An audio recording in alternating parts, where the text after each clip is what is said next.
My husband is on a luxury vacation with his girlfriend while our daughter fights for her life in the hospital.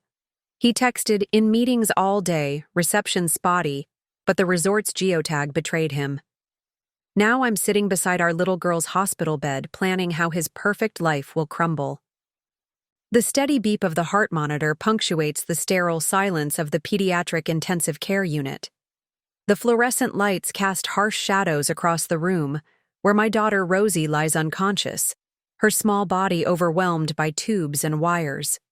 Before we jump back in, tell us where you're tuning in from, and if this story touches you, make sure you're subscribed, because tomorrow I've saved something extra special for you. Her chestnut hair, so like mine, fans across the pillow, a stark contrast to the clinical white of the hospital sheets. She looks impossibly tiny in the oversized hospital bed. I've been here for 72 hours straight. 72 hours of doctors with furrowed brows. 72 hours of nurses offering sympathetic smiles. 72 hours of watching my daughter's chest rise and fall with each assisted breath as she struggles against the rare autoimmune disorder that attacked without warning, sending her immune system into overdrive and her organs into distress. 72 hours without Todd. My phone vibrates in my pocket. For a moment, hope flutters in my chest. Maybe it's him. Maybe he's finally on his way. I pull out my phone, the screen illuminating my exhausted face. In meetings all day, reception spotty. How's she doing? Love you both. The message is casual, almost flippant, as if our daughter isn't fighting for her life, as if he's just checking in about a routine doctor's appointment. My fingers hover over the keyboard, ready to respond with the latest update from Dr. Winters. That Rosie's kidney function is declining, that they're considering more aggressive treatment options, that I'm terrified and I need him here. But something stops me. A small icon beneath his message catches my eye. A location tag. Not from the Seattle financial district where his company headquarters stands. Not from anywhere remotely resembling a business center. The tag reads, "The Royal Palms Resort and Spa, Maui, Hawaii." I stare at those words until they blur before my eyes. My hands begin to tremble, causing the phone to shake slightly in my grasp. A cold numbness spreads through my chest, followed by a wave of nausea that rises from the pit of my stomach. Meetings. He said he was in meetings, important ones that couldn't be rescheduled, even when our 10-year-old daughter collapsed at school 3 days ago, her temperature soaring and her small body convulsing from what we would later learn was hemophagocytic lymphohistiocytosis, an aggressive immune disorder where the body attacks itself. "I'll fly home as soon as I can get away," he'd promised on the phone as I rode in the ambulance, holding Rosie's fevered hand. These investors are crucial. The whole company depends on this deal. I had believed him, just like I'd believed him the countless times before when his absences piled up like unpaid debts. The missed recitals, the forgotten anniversaries, the empty chair at family dinners. With my thumb, I click on the location tag, and my screen fills with images of pristine beaches, swaying palm trees, and luxurious oceanfront suites. The Royal Palms boasts 5-star dining, couples massages, and romantic sunset cruises. Not exactly the setting for high-stakes business meetings. A memory surfaces. Todd clearing his browser history when I entered our home office last month. His suitcase containing new swimming trunks when he was supposedly heading to Chicago in February. The perfume I detected on his collar that wasn't mine, a scent that was floral and expensive. Pieces I had refused to assemble now snapped together with brutal clarity. "Mrs. Reynolds?" A nurse appears beside me, her voice gentle. "Would you like me to bring you something to eat? You've been here all night." I look up, forcing myself to focus on her kind face, rather than the devastating revelations still glowing on my phone screen. "No, thank you," I manage, my voice steadier than I expected. "I'm fine." She nods, her eyes moving briefly to Rosie's pale face. "She's a fighter, your little girl. Dr. Winters is very hopeful about the new treatment protocol." I nod, offering a weak smile as the nurse adjusts one of Rosie's IV bags before quietly leaving the room. When the door closes, I return my attention to the phone, scrolling through the Royal Palms social media page with mechanical precision. And then I see it, a photo posted just 12 hours ago, a sunset cocktail event on the resort's west deck. The image shows blurred figures raising glasses against a backdrop of orange and pink sky. But in the corner, partially cropped but unmistakable, is Todd. His arm is around a woman with copper hair cascading down her back. Her face is turned toward him, capturing a moment of intimate laughter. The phone slips from my fingers onto Rosie's bed. My daughter doesn't stir. The machines continue their rhythmic beeping, unaffected by the fact that my world has just imploded. For 3 days, I've been living on vending machine coffee and adrenaline, watching our daughter fight for her life while Todd, my husband of 15 years, Rosie's father, sips tropical cocktails with another woman. I stare at Rosie's face, at the smattering of freckles across her nose that match mine, at the stubborn set of her jaw that reminds me of Todd. She is the perfect blend of us, a physical manifestation of what I thought our love had created. Now that creation lies shattered, just like the illusion of our marriage.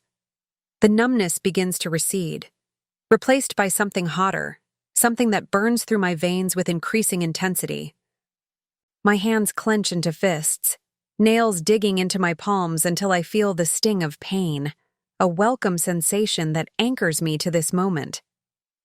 I pick up my phone again, taking a screenshot of the resort's post, capturing the evidence of Todd's betrayal. Then I open our bank app, the joint account we've maintained since our wedding day. I scroll through recent transactions, and there they are, charges from the Royal Palms, dinner for 2 at the Ocean View restaurant, a couple's sunset sail, a cabana rental. Over $5,000 spent on a romantic getaway while our daughter lies unconscious and I sleep in a hospital chair. The realization of this betrayal, this absolute abandonment of everything I thought we stood for, doesn't break me. Instead, it crystallizes something within me, hardening my resolve into something unbreakable. I look at my beautiful daughter, her chest rising and falling with each precious breath, and I make her a silent promise. Todd thinks he's safe in his paradise with his girlfriend, building his fantasy while our real life crumbles. He thinks he can compartmentalize us, his family in one box, his affair in another, his career in a third, all neatly separated and controlled. But he's wrong. I take one final look at the resort photo before closing the app. The tears that threatened earlier have evaporated in the heat of my growing fury. I run my fingers gently across Rosie's forehead, brushing back a strand of hair. "It's going to be okay, sweetheart," I whisper, and for the first time in 3 days, I truly believe it. Not because the doctors are optimistic, though they are. Not because the treatment might work, though it might, but because I now have clarity. And with clarity comes power. Todd doesn't know it yet, but his carefully constructed life is about to fall apart, and I will be the one to dismantle it, piece by lying piece, until nothing remains of the man I thought I married. Outside the window, the first light of dawn breaks across the Seattle skyline. A new day. The beginning of the end for Todd, and the beginning of something else for me. The hospital becomes a different place in the morning. Shift changes bring new faces. The hallways bustle with activity, and for a moment, the isolation of the night recedes. I watch as a new nurse, Callie according to her badge, checks Rosie's vitals with practiced efficiency. Her fever's down 2 degrees, Callie says, offering me a smile. That's promising. I nod, grateful for this small victory.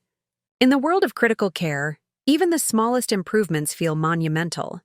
I've learned to celebrate each one, to store them like treasures against the harder moments. Dr. Winters wants to run another set of tests this morning, Callie continues, adjusting Rosie's IV. The new medication seems to be helping with the inflammation. Preparing and narrating this story took us a lot of time, so if you are enjoying it, subscribe to our channel. It means a lot to us. Now back to the story. When will she wake up? I ask, the same question I've been asking for 3 days. Callie's expression softens. The sedation is still necessary while her body fights the inflammation, but her numbers are improving. That's what we want to see. After she leaves, I find myself staring at the various cards and stuffed animals that have accumulated on the windowsill. Rosie's 5th grade class sent a giant card signed with colorful messages of encouragement. My mother dropped off Rosie's favorite stuffed rabbit, worn threadbare from years of love. My colleagues from the architectural firm where I work sent flowers and offers to cover my projects. Everyone has rallied around us, everyone except the one person who should be here above all others. I reach for my bag and pull out the leather-bound planner I've carried for years. Inside, behind the calendar pages and to-do lists, is a pocket containing photographs. I slide out a family photo taken last summer at our cabin on Lake Chelan. Rosie sits between Todd and me on the dock, her gap-toothed smile radiant as the sunset behind us. Todd's arm is around my shoulders, his other hand resting protectively on Rosie's knee. We look happy. We look whole. Was it all a performance? A carefully constructed facade hiding the fractures beneath? I study Todd's face in the photograph, searching for signs I might have missed. A distance in his eyes, a tension in his smile. Anything that would have warned me of his capacity for such betrayal. My phone rings, startling me from my thoughts. It's Julianne, my sister, calling for her morning update. "How's our girl doing?" she asks, her voice warm across the miles that separate us. Julianne lives in Portland, a 3-hour drive away, and has been threatening to drop everything and come since Rosie was admitted. Her fever's down, I tell her, glad to share the good news. The new treatment might be working. "That's fantastic," Julianne says, relief evident in her voice. "And how are you holding up? Have you slept at all?" I hesitate, the weight of what I've discovered sitting heavy on my chest. Julianne has never particularly cared for Todd, though she's been polite for my sake. She thought he worked too much, prioritized his career over family too often. But even she couldn't have imagined this level of betrayal. "Cammy?" she prompts when I don't answer. "What's wrong?" "Todd isn't in Seattle," I say finally, my voice barely above a whisper. "He's in Hawaii, at a resort." There's a beat of silence before Julianne responds, her voice cautious. "A business trip?" "No." The word comes out flat. "He's with a woman. I saw a picture." "That son of a bitch," Julianne hisses, her restraint instantly evaporating. "I'm coming up. Today. Right now." "No," I say firmly, surprising myself with my resolve. "I need you to stay there. There are some things I need to figure out, and I need to do it on my own." "Cammy, you shouldn't be alone right now. Rosie needs you at your best, and I'm not alone," I interrupt, glancing at my daughter's peaceful face. "I have Rosie, and I need to be clear-headed about what happens next." After more protest, Julianne reluctantly agrees to wait, but extracts a promise that I'll call her immediately if anything changes with Rosie, or if I change my mind about wanting company. After we hang up, I return to staring at the family photo, but now it feels like looking at strangers. The woman in the picture, carefree, trusting, her head tilted to rest against her husband's shoulder, seems naive to me now. Foolish even. I flip through my planner to the current month, scanning. The careful notes I've made. Rosie's school events, project deadlines, dinner plans with friends. The architecture of our lives, meticulously recorded in my neat handwriting. And there, in the current week, a business trip I dutifully noted for Todd. Seattle Investors Meeting. Important. The exclamation point feels like mockery. Now. I think back to the day he told me about it, just 2 weeks ago. We were in the kitchen. I was preparing dinner while Rosie worked on homework at the counter. Todd had come in, loosening his tie, dropping his briefcase by the door. The picture of a hard-working husband returning home. "Johnson wants me to head the Seattle pitch," he'd announced, accepting the glass of wine I offered. "It's a big opportunity, could mean a promotion." "That's wonderful," I'd replied, genuinely happy for him. His career at the investment firm had been on an upward trajectory for years, each success paving the way for a more comfortable life for us. "When is it?" "End of the month. I'll be gone for about a week." Rosie had looked up from her math homework. "But Dad, that's when my science fair is." I'd watched as Todd crossed to her, ruffling her hair affectionately. "I know, kiddo, and I'm really sorry. Take lots of pictures for me, okay? And when I get back, you can tell me all about your project." Rosie had pouted but accepted his explanation, just as I always did. Now, sitting in the hospital room with the evidence of his deception illuminated on my phone, I wonder how many of his business trips had actually been rendezvous with other women. How long had this particular affair been going on? Was she the first, or merely the latest? The questions pile up, each one more painful than the last. But beneath the pain, something else is growing. A cold, clear determination that feels almost foreign to me.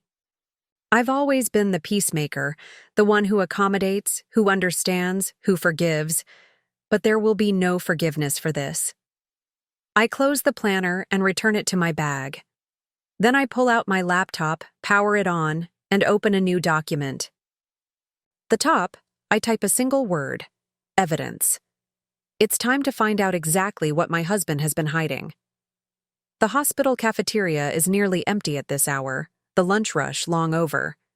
I sit at a corner table, my untouched sandwich pushed aside to make room for my laptop. The coffee beside me has gone cold, but I barely notice as I methodically work my way through our financial records. Our checking account tells a story, one very different from the narrative Todd has been feeding me. I find recurring charges for upscale restaurants in the city during times he claimed to be working late. Hotel charges in cities where he supposedly attended conferences. Expensive gifts from jewelry stores that never made their way to me. With each discovery, my hands grow steadier, my resolve stronger. This isn't just about a single betrayal, a Hawaii vacation while our daughter fights for her life. This is about years of deception, carefully hidden behind the facade of the devoted husband and father. I'm so absorbed in my investigation that I almost miss the notification that pops up on my phone. A text from Dr. Winters asking me to return to Rosie's room. My heart lurches as I hastily pack my things, fear momentarily displacing the anger that's been fueling me. When I reach the pediatric ICU, I find Dr. Winters standing beside Rosie's bed, studying her chart. His expression gives nothing away. "What's wrong?" I ask, breathless from my sprint through the hospital corridors. "Actually, I have good news," he says, and for the first time in 3 days, a genuine smile crosses his face. The new immunosuppressant therapy is working. Her inflammatory markers are down significantly, and her organ function is stabilizing. Relief floods through me with such force that I have to grip the railing of Rosie's bed to stay upright. "Does that mean she'll recover?" Dr. Winters nods cautiously. "We still have a long road ahead, but yes, I believe she's turned a corner. If she continues to respond this well, we can start weaning her off sedation tomorrow." "She'll wake up?" My voice cracks on the question. "That's the plan," he confirms. "I wanted to tell you in person. You've been incredibly strong through this, Mrs. Reynolds." After Dr. Winters leaves, I sink into the chair beside Rosie's bed, overwhelmed by conflicting emotions. The relief of knowing my daughter will likely recover battles with the rage that's been building since I discovered Todd's betrayal. In the wake of the doctor's good news, I should be reaching for my phone, eager to share this development with my husband. Instead, I find myself opening our mobile banking app again, a peculiar calm settling over me as I continue my investigation. Notification pops up, A new transaction has just been processed. A charge from the Royal Palms Resort for a private beachfront dinner for two, complete with champagne service. Over $600 for a single meal. I close my eyes, remembering the peanut butter and jelly sandwich I hastily consumed in the hospital cafeteria yesterday. The vending machine coffee that sustained me for 3 days. The indignity of having to ask one of the nurses if I could use the staff shower because I couldn't bear to leave Rosie long enough to go home. Meanwhile, Todd is dining on the beach, champagne in hand, probably watching the sunset with his mystery woman. My phone rings, startling me. Todd's name flashes on the screen. For a moment, I consider ignoring it, but a strange curiosity overtakes me. How will he sound? What lies will he tell today? Hello? I answer, keeping my voice neutral. Hey, babe. His voice is casual, relaxed. I can hear the sound of waves in the background before it suddenly cuts off, as if he's moved somewhere quieter, realizing his mistake. How's our girl doing? Better, I say, watching Rosie's chest rise and fall. The doctor says she's responding to the treatment. That's fantastic news. His enthusiasm sounds genuine, which only fuels my anger. How dare he pretend to care from a beach 3,000 miles away? I told you she'd pull through. She's a fighter, just like her mom. I stay silent, letting the pause grow uncomfortable. Listen, he continues, filling the silence. I'm still tied up with these investors. The negotiations are dragging on longer than expected, but I'm trying to wrap things up as quickly as possible. Take your time, I say, surprised by how steady my voice remains. We're managing here. Are you sure? You sound off. I'm tired, I reply, which isn't a lie. It's been a long few days. I know, and I'm sorry I can't be there. You know how important this deal is for the company, for our future. Our future. The words echo in my head, suddenly hollow. Actually, I say, making a split-second decision, there's something I need to tell you about Rosie's condition. What is it? Concern edges his voice now. Is something wrong? No, the opposite. Dr. Winters thinks she might wake up tomorrow. They're going to start reducing her sedation in the morning. Tomorrow? There's a pause, and I can almost see him calculating, trying to figure out how to respond. I don't know if I can get away that quickly. I understand, I say, and I do. Far more than he realizes. The investors need you. I'll try my best, he promises, but we both know it's empty. Give Rosie a kiss for me, okay? Tell her Daddy loves her. Daddy loves her. The words burn in my ears. I will, I lie. Goodbye, Todd. I end the call before he can say anything else, before I lose the composure I've been clinging to. For a long moment, I sit motionless, processing what just happened. Across the room, Rosie's monitors continue their steady rhythm, unaffected by the conversation that has just shattered the last of my illusions. Turning back to my laptop, I open a new browser tab and navigate to social media. If Todd's girlfriend is posting about their romantic getaway, I want to know exactly who she is. 20 minutes of searching rewards me with a discovery. A woman named Grace has checked in at the Royal Palms, tagging her location in a series of photos that carefully avoid showing her companion's face.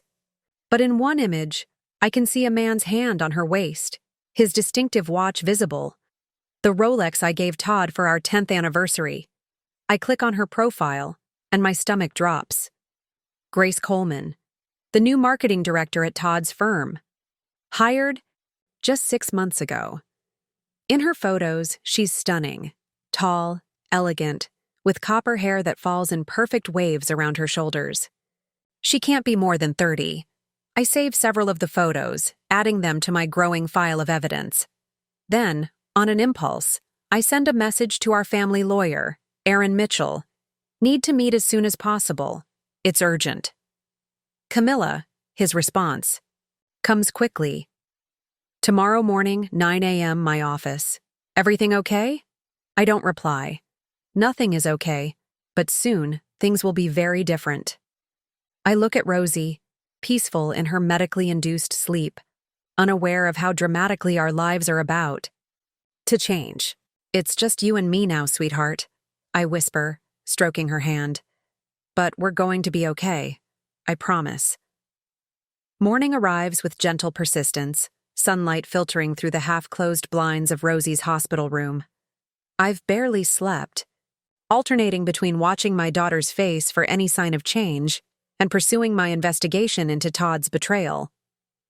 The documents and screenshots I've collected tell a damning story, one that makes me question not just the past few months, but our entire 15-year marriage. A nurse I haven't met before brings me a fresh cup of coffee. "Thought you could use this," she says kindly. "Dr. Winters will be by in about 30 minutes to begin reducing the sedation." I thank her, wrapping my hands around the warm cup. Despite my exhaustion, a flutter of anticipation rises in my chest. Rosie might wake up today. She might open her eyes, speak, squeeze my hand. After 3 days of watching her lie motionless, the prospect of seeing her awake fills me with desperate hope. But I can't shake the bitter knowledge that her father won't be here to see it. I check my phone. It's almost 8. In an hour, I'm supposed to be at Aaron Mitchell's office. I've known Aaron for years. He handled our wills, our property purchases, all the legal aspects of our supposedly stable family life. The thought of telling him what's happened makes my stomach clench. But I need his advice. I need to know what my options are. Dr. Winters arrives precisely on time, his team of residents trailing behind him like ducklings. He explains the process of reducing Rosie's sedation. It will be gradual, careful, to prevent any shock to her system. The inflammatory markers continue to drop, he says, reviewing her latest labs. Her kidney and liver function are approaching normal range. These are all excellent signs, Mrs. Reynolds.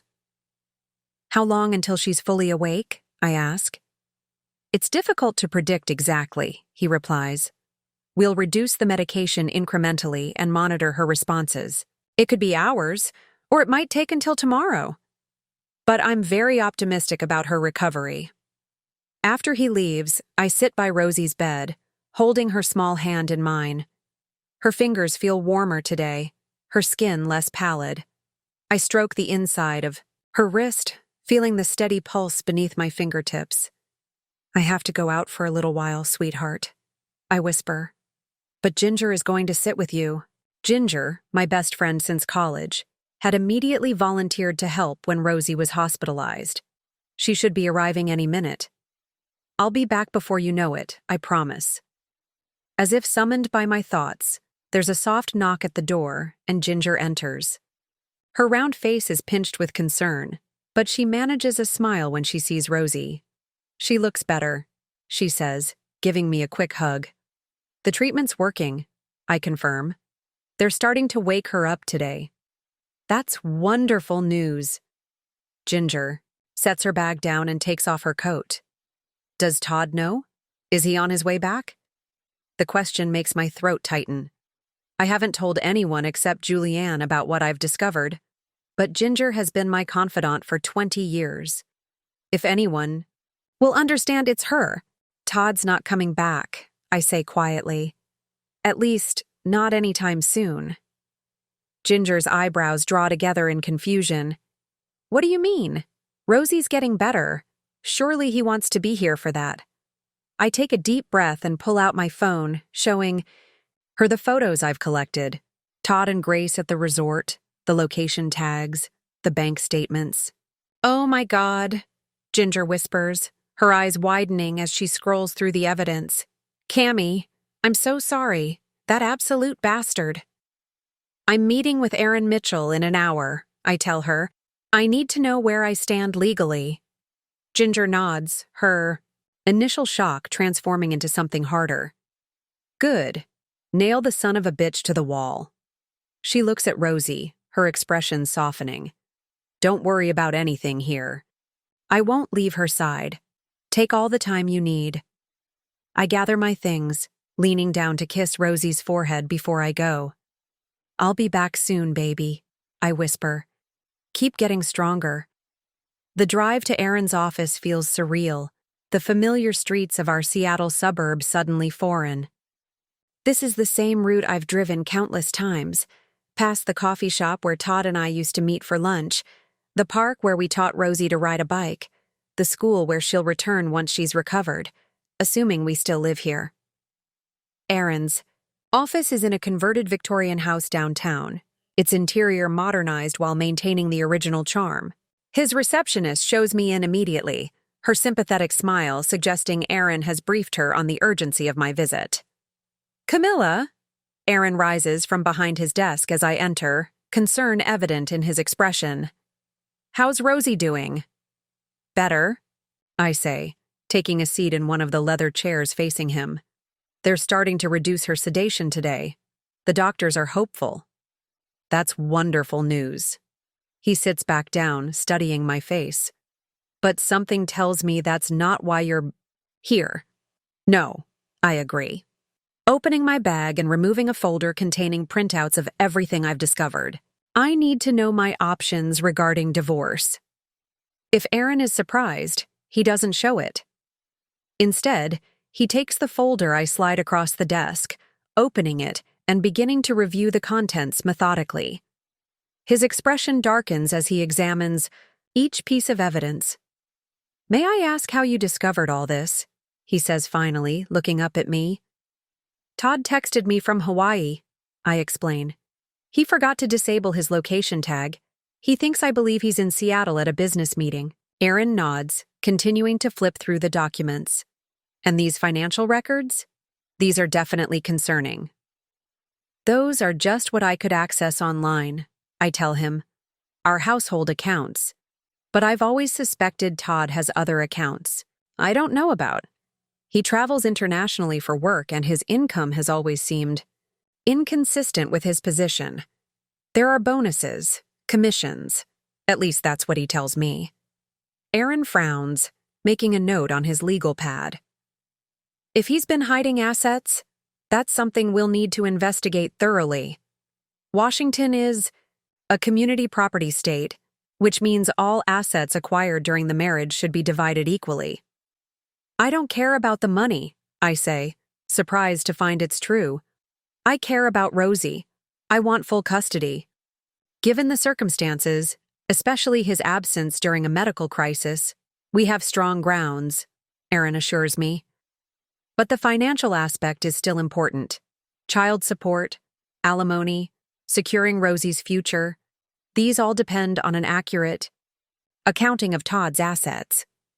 He continues to explain the divorce process, the timeline, what I can expect.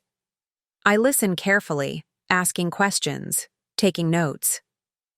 This isn't how I imagined spending the morning of the day my daughter might wake up, but I'm determined to be prepared for whatever comes next. As our meeting concludes, Aaron gives me a thoughtful look.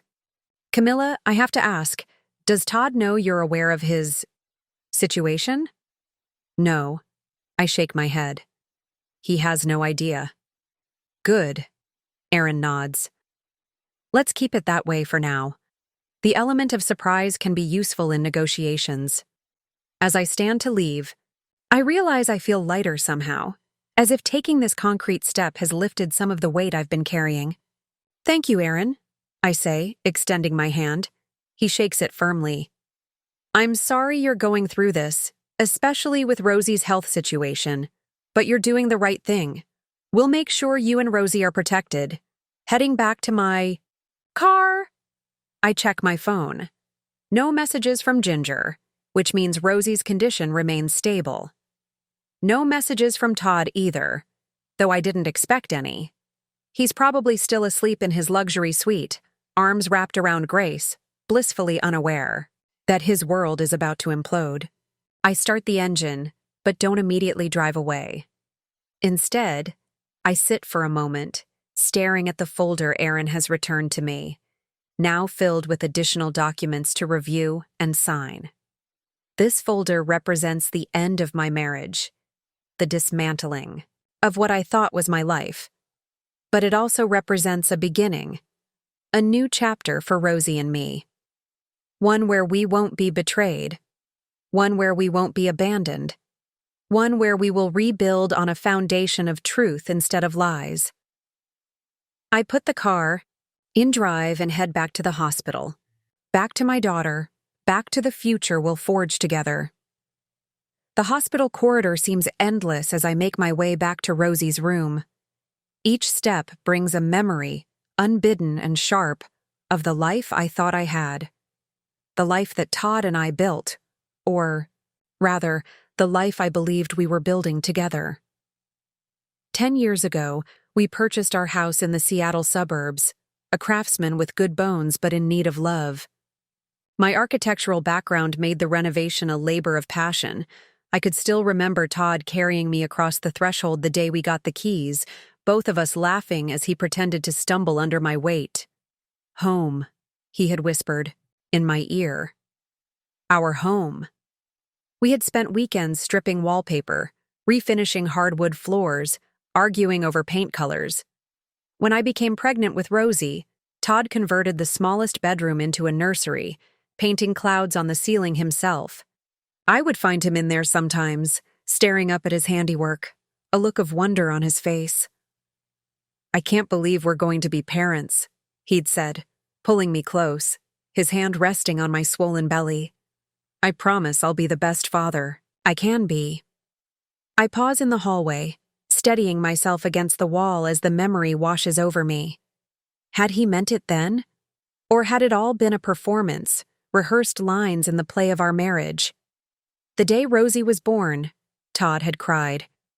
Actually, cried. I had never seen him so emotional, so raw. He held her with such tenderness, counted her tiny fingers and toes, marveled at the perfection of her miniature features. "She looks just like you," he had said, his voice filled with awe. "She's beautiful." For those first few years, he had been present, engaged. He coached her toddler soccer team, built her a treehouse in the backyard, read her bedtime stories in silly voices that made her giggle uncontrollably. When had that changed? When had he started pulling away, creating distance between himself and the family he once seemed to cherish? I think back to 3 years ago, when Todd's company expanded internationally. The business trips grew more frequent, stretching from days to weeks. The late-night phone calls, the constant emails. I had supported him, managed the household alone, assured Rosie that Daddy would be home soon. I had been proud of his success, never questioning the cost. There had been signs, I realize now. The way he grew vague when discussing his trips. The unexplained charges on credit card statements that he'd dismiss as client entertainment. The gradual decline in affection between us. The way he became distracted during family dinners, his attention constantly pulled back to his phone. Last Christmas, Rosie had performed in her school's holiday concert. She had a solo, just a few lines of Silent Night, but she had practiced for weeks, determined to get it perfect. The night of the performance, Todd's seat remained empty. He called during intermission, apologetic, stuck in traffic, promised he'd make it up to her. I remember Rosie's face when I told her, the brave smile that didn't reach her eyes. "It's okay, Mom. Dad's really busy. I understand." But she shouldn't have had to understand. She was 9 years old. Her father should have been there. I reach Rosie's room and pause at the door, taking a deep breath to compose myself before entering. Inside, Ginger sits beside the bed, reading aloud from one of Rosie's favorite books. She looks up as I enter, setting the book aside. "How did it go?" she asks quietly. "As well as can be expected," I reply, moving to Rosie's side. "Aaron is going to file the paperwork as soon as I give him the go-ahead.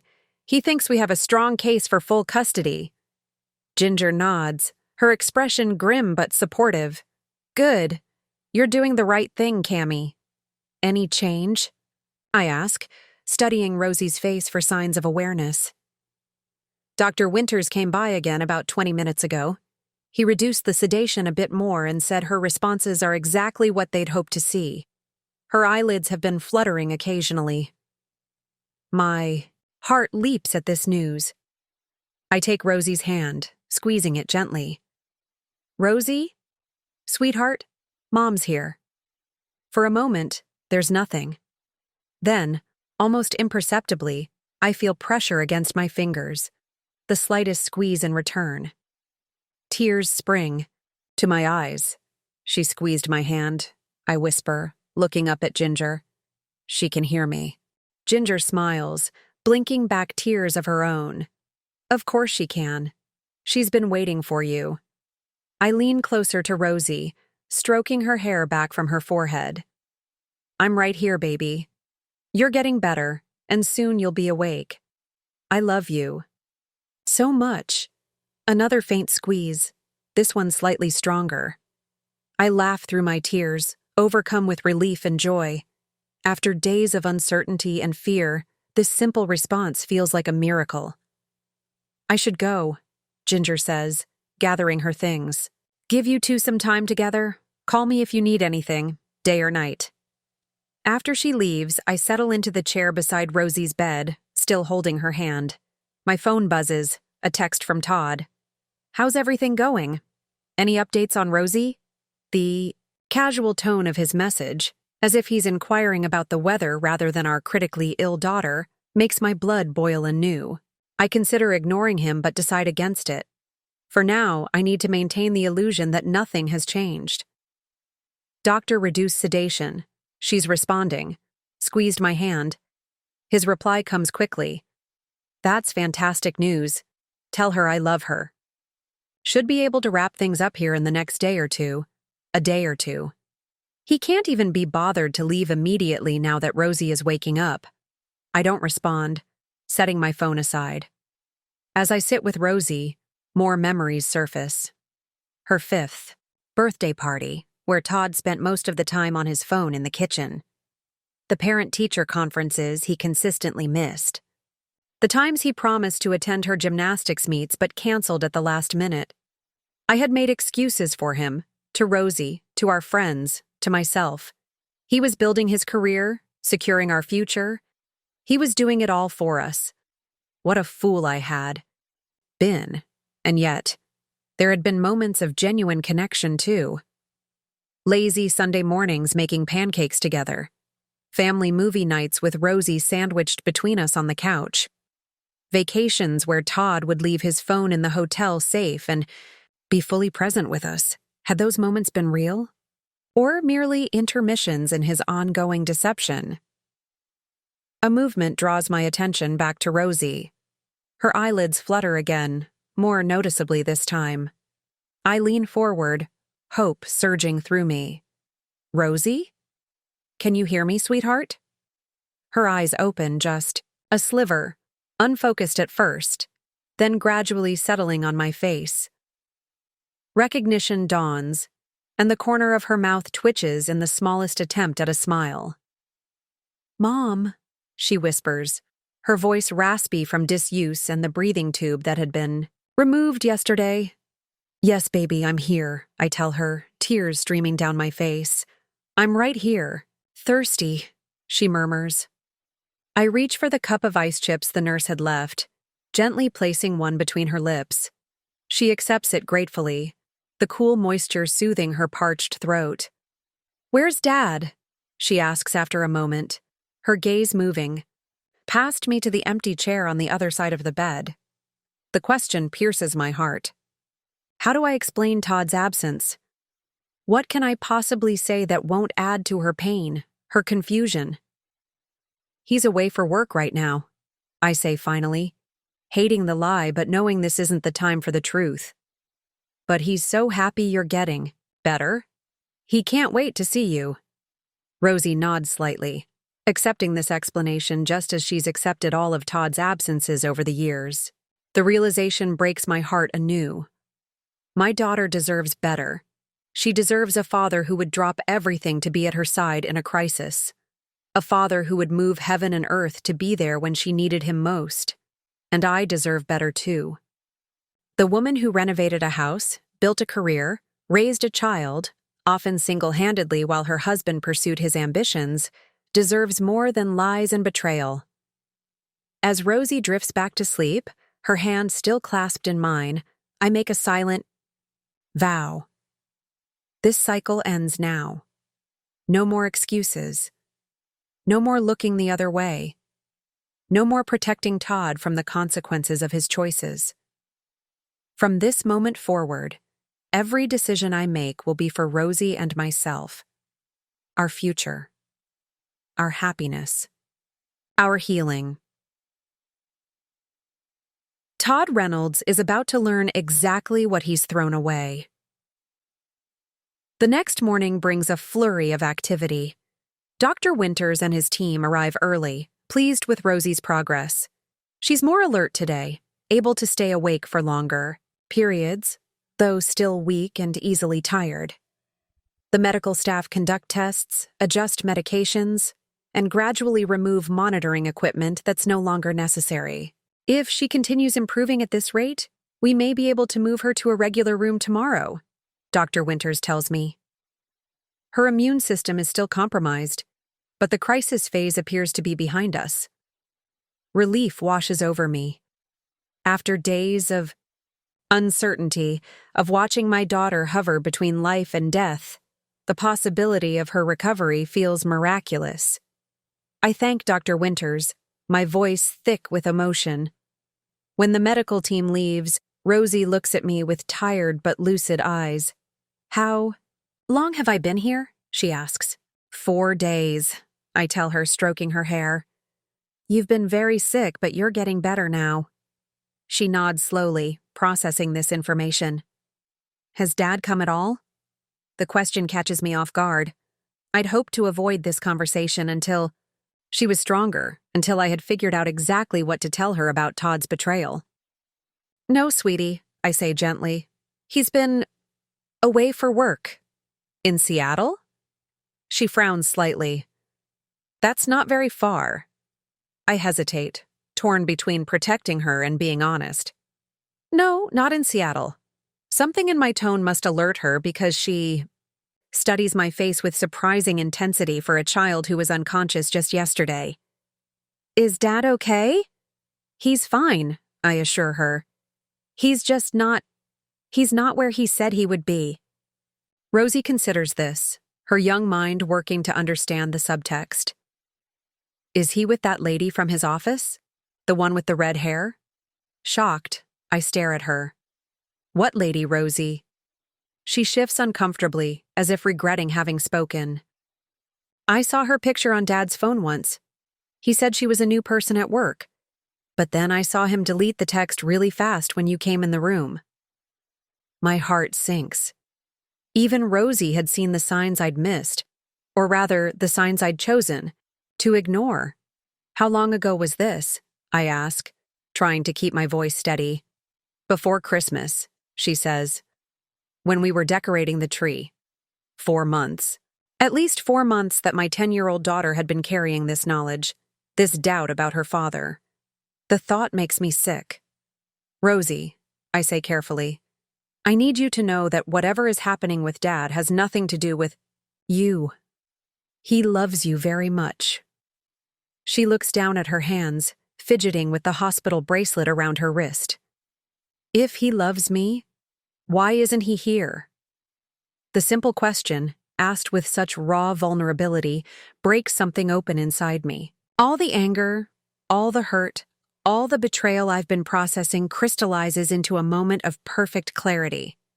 Todd isn't here because he chose not to be. Not because of work. Not because of circumstances beyond his control.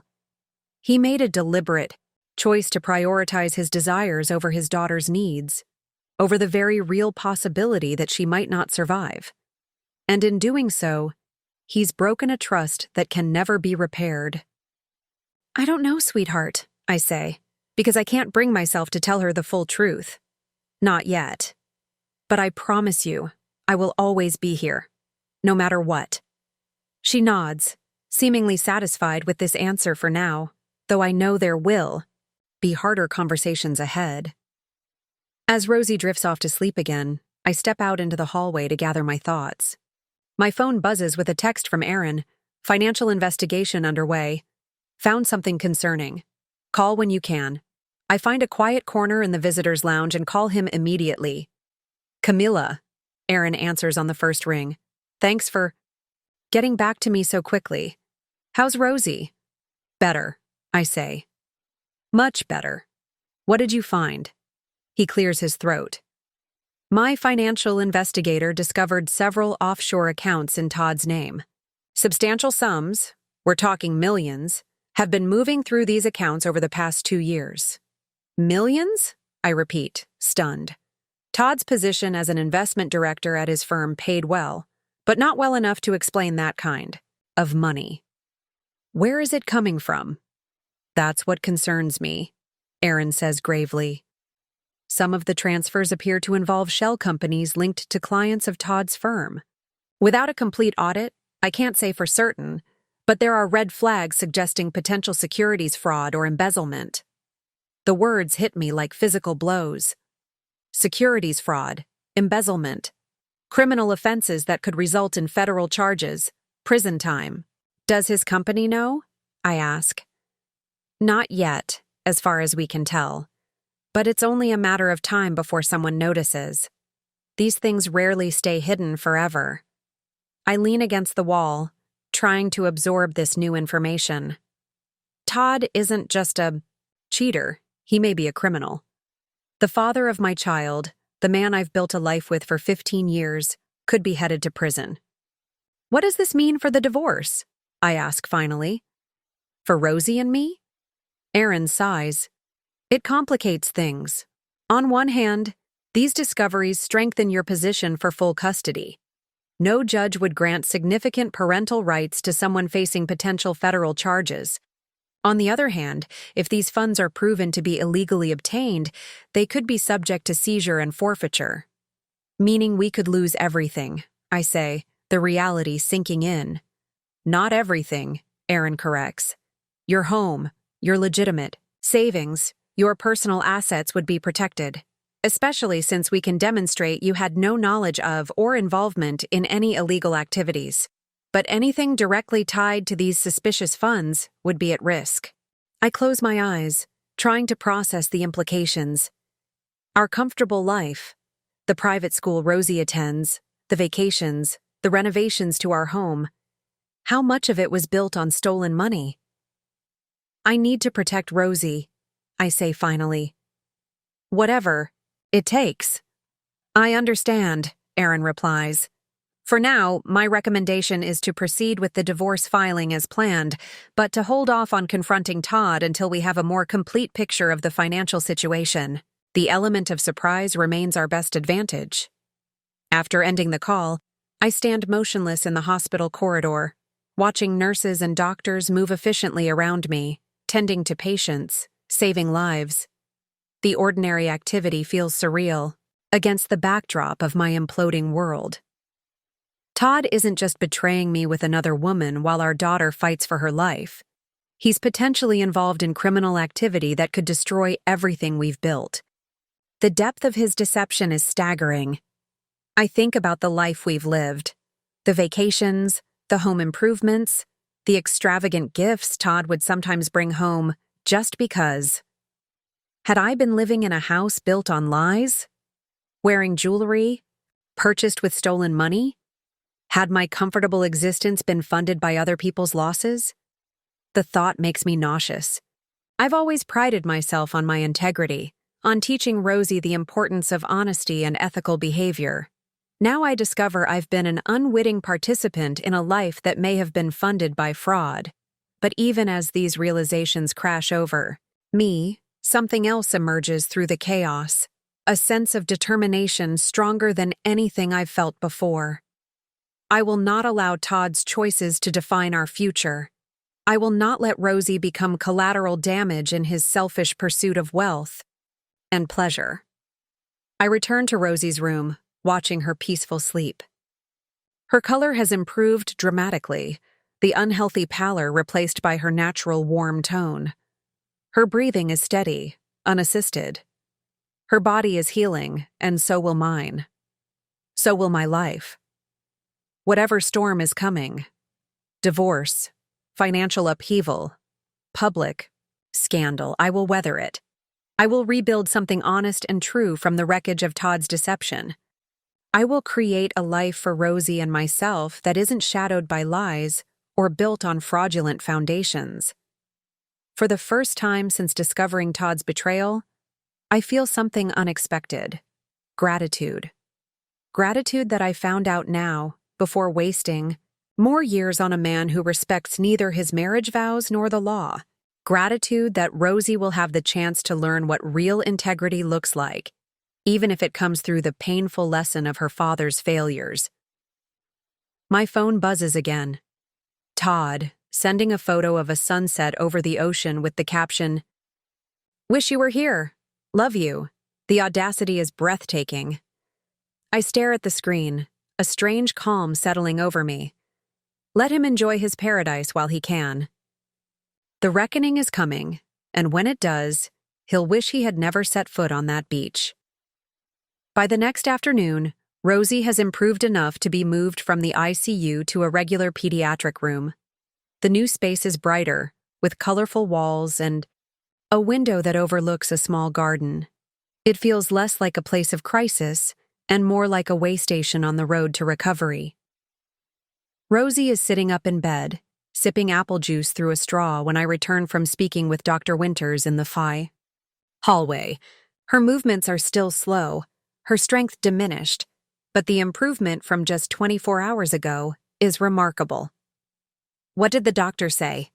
she asks, her voice stronger than yesterday. "He says you're doing great," I tell her, settling into the chair beside her bed. "If you keep improving like this, we might be able to go home in a few days." She brightens at this news, then her expression grows hesitant. "Will Dad be home when we get there?" The question I've been dreading. I take her hand in mine, choosing my words carefully. "Rosie, there's something I need to tell you. It's going to be hard to hear, but I think you're old enough to understand." She nods, her eyes serious beyond her years. "Dad and we're having some problems in our marriage," I begin, keeping my explanation appropriate for a 10-year-old. "When you're better and home safe, Dad and I will be living separately for a while." Her face falls, but she doesn't look entirely surprised. "Because of the lady with the red hair?" I hesitate, then nod. There's no point denying what she's already figured out. Partly, but also because Dad has made some choices that weren't honest or fair to us. Is that why he's not here? Even though I was really sick? Yes, I say simply, seeing no reason to shield her from this truth. He chose to be somewhere else when you needed him. Tears well in her eyes, but she blinks them back with a determination that makes my heart swell with pride and ache with sorrow simultaneously. "I thought maybe he just didn't know how sick I was," she says quietly.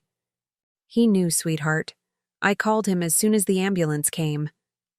She processes this, her young face solemn. "So he doesn't care about me anymore?" "No, that's not it," I say quickly, though part of me wonders if it might be true. "I think Dad still loves you very much, but sometimes adults make bad choices, even when they love someone. It doesn't make it hurt any less, but I want you to know that it's not because of anything you did." Rosie is quiet for a long moment, staring down at her juice. "Will I still see him?" "Of course," I assure her, though I have no idea what custody arrangements will look like, especially if Todd ends up facing criminal charges. "Things will be different, but he'll always be your dad." This seems to satisfy her for now. She changes the subject, asking when her best friend Molly can visit, and I'm grateful for the reprieve from difficult explanations. While Rosie naps later that afternoon, I step out into the hallway to make some calls. First to Julianne, updating. her on Rosie's condition and the latest developments with Todd. "I still think you need someone there with you," she insists. "This is too much to handle alone." "I'm not alone," I tell her. "I have Ginger, and Aaron is handling the legal aspects. Honestly, I need to focus on Rosie right now. Having you here would just mean one more person to worry about." She grudgingly accepts this, but extracts a promise that I'll call her daily. Next, I call my boss at the architectural firm where I work as a project manager. He's been incredibly understanding about my absence, assuring me that my projects are being covered and my job is secure for as long as I need. "Family comes first," he says. "We'll be here when you're ready to come back." I'm grateful for the security, especially now that I understand our financial situation may be more precarious than I realized. My final call is to Donnie Richards, a private investigator whom Aaron recommended. Given the potential criminal aspects of Todd's activities, Aaron suggested having someone with specialized skills dig deeper into both the financial irregularities and Todd's personal life. Donnie's voice is gruff but kind when he answers. After Juan explaining my situation, he agrees to meet me at the hospital tomorrow. "Bring whatever financial records you have access to," he advises. "Bank statements, investment accounts, tax returns, anything that might give us a starting point."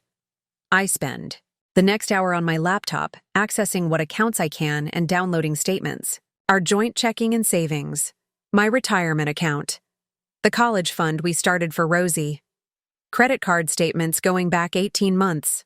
I organize everything methodically, creating digital folders and printing key documents at the hospital's business center. What emerges is a pattern more obvious than I had initially realized. Regular transfers from our joint account to unknown destinations, cash withdrawals far larger than our typical expenses would justify. Credit card charges for high-end restaurants and hotels in cities Todd supposedly visited for business. But there are gaps, accounts I know must exist but can't access. Todd's personal credit cards that don't come to our home address. Investment. Portfolios he's mentioned but never shown me. The offshore accounts Aaron's investigator discovered. I feel a strange detachment as I compile this evidence of my husband's systematic deception. It's as if I'm investigating a stranger, not the man I've shared a bed with for 15 years. Perhaps that's the truth of it. Todd has always been a stranger in some fundamental way, a man playing a role rather than being authentically present in our marriage. When I return to Rosie's room, she's awake and watching a movie on the small TV mounted on the wall. She smiles when she sees me, patting the space beside her on the bed. "Come watch with me, Mom." I set aside my worries and climb carefully onto the narrow hospital bed, putting my arm around her thin shoulders. She nestles against me, her warmth and solidity a tangible reminder of what matters most. "Are you sad about Dad?" she asks suddenly, eyes still on the screen. "Yes," I answer honestly. "But I'm also angry, and that's okay too." She considers this, then nods. "I'm angry too. He should be here." "You're right, he should." "We'll be okay though, right? Just you and me?"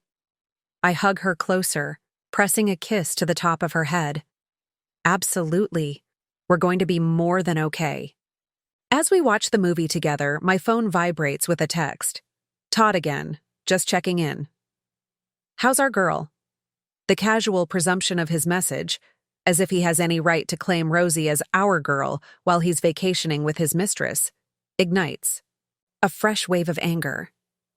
But I keep my response neutral, playing the role of unsuspecting wife for a little longer. Getting better. Moved to regular room today. Doctors are pleased with her progress. His reply comes quickly. "That's fantastic news. Tell her I'm thinking about her constantly. Should be wrapping things up here soon." I set the phone aside without responding, focusing instead on Rosie, on the steady rhythm of her breathing against my side. Whatever resources I need to gather, financial, legal, emotional, I'll find them. Whatever strength this situation requires, I'll summon it. Todd may have spent years constructing his house of lies, but I am methodically gathering the easy tools to dismantle it, brick by brick. And when I'm finished, there will be nothing left but the truth, stark and unforgiving. The truth that will free Rosie and me to build something new, something honest, from the rubble he leaves behind. Donnie Richards arrives at the hospital precisely at 10 the next morning. He's shorter than I expected, with salt and pepper hair and the watchful eyes of someone who notices everything. He's dressed in a nondescript navy blazer and khakis, professional but forgettable, which I suspect is intentional in his line of work. We meet in the hospital cafeteria while Rosie is having physical therapy. I've arranged a corner table away from other visitors, with my laptop and the file of documents I've prepared. "Mrs. Reynolds," he greets me with a firm handshake.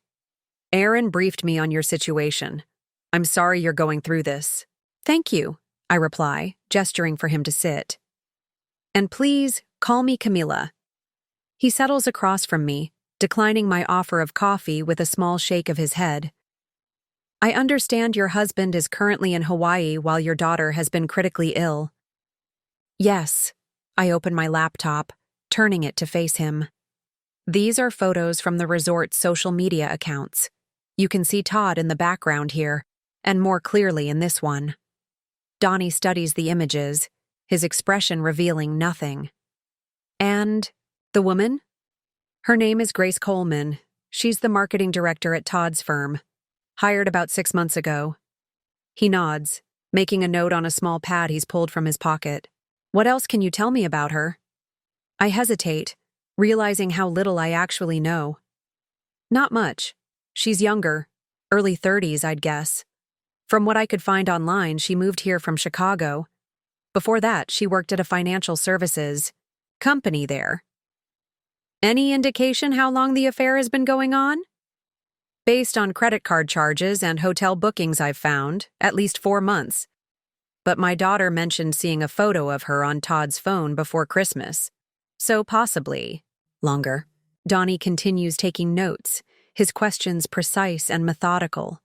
He asks about Todd's work patterns, travel schedule, changes in behavior over the past year. I answer as honestly as I can, feeling both relieved to share the burden of knowledge and embarrassed that I hadn't pieced it together sooner. "Now," he says, setting down his pen, "let's talk about the financial concerns." I pull out the folder I've prepared, explaining what I've discovered about our accounts, the withdrawals, the transfers, and the gaps in my knowledge. Aaron mentioned possible securities fraud or embezzlement, I add, keeping my voice low despite our isolated table. His investigator found offshore accounts with millions moving through them. Donnie's eyebrows rise slightly, the first genuine reaction I've seen from him. "That changes things," he says, his tone serious. "If your husband is involved in financial crimes, this goes beyond a divorce case. We're talking potential federal investigation, SEC involvement. What does that mean for me? For Rosie?" He considers this, tapping his pen against his notepad. "It means we need to be very careful, very thorough. If there's criminal activity, you need to be completely insulated from it. We need to establish that you had no knowledge or involvement." "I didn't," I affirm. "I manage our household finances, but Todd has always handled the investments, the retirement accounts, anything related to his work." "Good," Donnie nods. "That will help. But we need more. I'll need to dig into these offshore accounts, trace where the money is coming from and where it's going. I'll need to look into this Grace Coleman as well, determine if she's involved or just a bystander." For the next hour, we develop a strategy. Donnie will investigate both the professional and personal aspects of Todd's life. He'll track financial transfers, gather evidence about the affair, and even look into Grace's background to see if there are connections we're missing. "One more thing," I say as we're wrapping up. "I need to know when they're coming back from Hawaii. I don't want Todd showing up at the house without warning." "I'll find out," Donnie assures me, "and I'll put a surveillance team on the resort. We'll know their movements." After Donnie leaves, I return to Rosie's room, finding her back from physical therapy and looking tired but pleased with herself. The therapist says I'm doing really well, she tells me proudly. I walked all the way down the hall and back with just a little help. That's amazing, sweetheart, I say, genuinely thrilled with her progress. You're getting stronger every day. As I sit with her, my phone buzzes with an email notification. It's from Aaron, with the subject line, "Divorce filing, ready for review."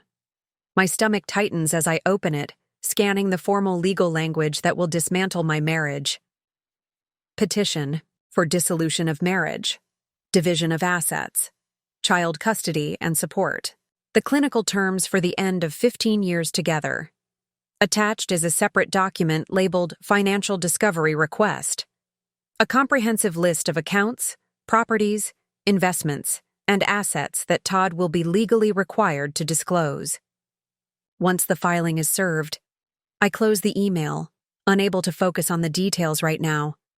The reality of what's happening, what I'm setting in motion, suddenly feels overwhelming. Mom? Are you okay? Rosie's voice pulls me back to the present. Yes. Just a work email, I lie, forcing a smile. Nothing important. She studies me with those perceptive eyes that seem to see right through my pretenses. Is it about Dad? Sometimes I forget how intuitive she is, how little escapes her notice. Yes, I admit. But it's nothing for you to worry about. Adult stuff. Nods, accepting this explanation. When I grow up, I'm never getting married, she declares with the absolute certainty only a child can muster. The statement catches me off guard. Why not? Because people just end up hurting each other, she says matter-of-factly. Like Dad hurt you. I move to sit on the edge of her bed, taking her hand in mine. Rosie, what's happening with Dad and me? It's not how all marriages work. Many people have wonderful, loving partnerships that last their whole lives. Like, Grandma and Grandpa, she asks, referring to my parents who celebrated their 45th anniversary last year. Exactly like them, I confirm. What Dad did was his choice, not something that happens in every relationship. I don't want you to grow up afraid of loving someone because of what's happening now. She considers this, her brow furrowing in thought. But how do you know? How do you know the person won't change and start lying? It's a profound question, one that I'm struggling with myself. How did I not know that the man I married contained the capacity for such deception? What signs did I miss? You can never know for sure, I tell her honestly. But you can pay attention to how people treat you and others. You can look for consistency between what they say and what they do. And most importantly, you can trust yourself, your instincts, your values, your worth. I think I'd still rather get a dog, she says, and the unexpected comment makes me laugh, breaking the tension of the moment. A dog is always a good choice, I agree. Later, after Rosie has fallen asleep, I step into the hallway to call Aaron. We discuss the divorce filing in hushed tones, finalizing details and planning next steps. We're almost ready, Aaron says. Once Donnie completes his initial investigation, we'll have a clearer picture of what we're dealing with. But I want to emphasize, Camilla, if there is evidence of financial crimes, you may have decisions to make about whether to report what you've found. What do you mean?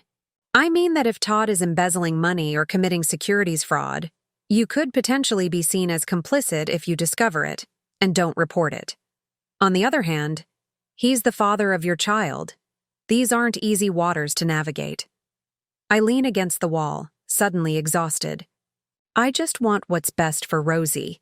That's all that matters to me. I understand, Aaron says gently. Just be prepared. Sometimes these situations don't give us clean, easy options. After we hang up, I stand in the quiet hospital corridor, weighing the impossible choices that may lie ahead. Report the father of my child to authorities, potentially sending him to prison? or look the other way while he potentially harms others through financial crimes. My phone buzzes with a text from Donnie. Found something significant. Need to meet tomorrow. Will be at hospital at 9 a.m.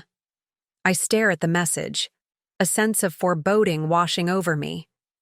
Whatever Donnie has discovered, I suspect it will only make my choices more difficult, the path ahead more complicated. But I've come too far to turn back now. The truth, however painful, is preferable to the comfortable lies I've been living with for too long. Donnie arrives precisely at 9 the next morning, carrying a slim leather portfolio and wearing the same neutral expression I observed yesterday. But there's something different in his demeanor, a tension in his shoulders, a tightness around his eyes that suggests whatever he's discovered isn't good news. We meet in an empty family consultation room that one of the sympathetic nurses arranged for us. The space is designed for privacy, soundproofed walls, comfortable chairs, a small table between us, perfect for conversations no one else should hear. "How's your daughter today?" Donnie asks as he settles into his chair. "Better," I tell him. "Dr. Winters says she might be discharged tomorrow if her blood work continues to improve." He nods, offering a brief smile that doesn't reach his eyes. "That's good news." "But you don't have good news," I say, reading his expression. "What did you find?" Donnie opens his portfolio, removing several documents and photographs. "I want to start with the relationship between your husband and Ms. Coleman," he says, laying 3 photos on the table. These were taken about 4 months ago in Chicago. I examine the images, Todd and Grace entering an upscale restaurant, sitting intimately at a corner table, leaving a hotel the next morning. The timestamps indicate an overnight stay during what Todd had told me was a business conference. "This wasn't a casual fling that started recently," Donnie continues. "Based on my investigation, they've been involved for at least 7 months, possibly longer. 7 months. While I was taking care of our home, raising our daughter, supporting his career, Todd had been building a relationship with another woman. The betrayal cuts deeper than I expected, despite everything I already knew. There's more," Donnie says, pulling out additional documents. "Grace Coleman is not who she appears to be." "What do you mean?" "She presented herself to Todd's firm as an experienced marketing executive from Chicago. Her resume listed positions at several prestigious companies, an MBA from Northwestern, impressive achievements. But when I dug deeper, I found discrepancies." Slides a report across the table. "Grace Coleman is actually Gabriela Colmenares. She changed her name legally 3 years ago. She does have marketing experience, but not at the companies she claimed, and she never attended Northwestern." I stare at the document, struggling to process this new information. "Are you saying she lied to get hired at Todd's firm?" "Yes. But it goes deeper than that." Donnie's expression grows more serious. "Gabriela Colmenares worked for a small investment firm in Miami 5 years ago. That firm was investigated by the SEC for a pump and dump scheme that defrauded investors of millions. She was never charged, but she left Miami immediately after the investigation began. Then she appears in Chicago with a new name, new credentials, new identity. And now she's with Todd," I say slowly, pieces beginning to fall into place. "At his firm, where he's potentially involved in financial crimes." Donnie nods, his expression grim. "Which brings me to the more concerning findings. I traced the offshore accounts that Aaron's investigator discovered. They're linked to a network of shell companies, all ultimately connecting back to a holding company in the Cayman Islands. That company appears to be controlled jointly by Todd and Grace. My blood runs cold as the implications become clear. They're working together. It appears so. Based on the financial patterns I've uncovered, they seem to be executing a sophisticated embezzlement scheme. Client funds are being diverted through multiple channels, disguised as legitimate investments, then funneled into these offshore accounts. "How much?" I ask, my voice barely above a whisper. Conservatively, at least $12 million over the past 18 months. The number is staggering. $12 million stolen from Todd's clients, laundered through a maze of fake companies and hidden accounts. And all while he maintained the facade of the dedicated husband and father at home. "There's one more thing you should see," Donnie says, removing a final document from his portfolio. "This is a transfer authorization for a property purchase in Costa Rica. A beachfront villa worth approximately $2 million. The purchase is being finalized next week with both Todd and Grace listed as owners." I stare at the document, the words swimming before my eyes. They're planning to leave, I realize, to disappear together. That would be my assessment, yes. Costa Rica has no extradition treaty with the United States for financial crimes. Once they're there with their money, they'd be essentially untouchable.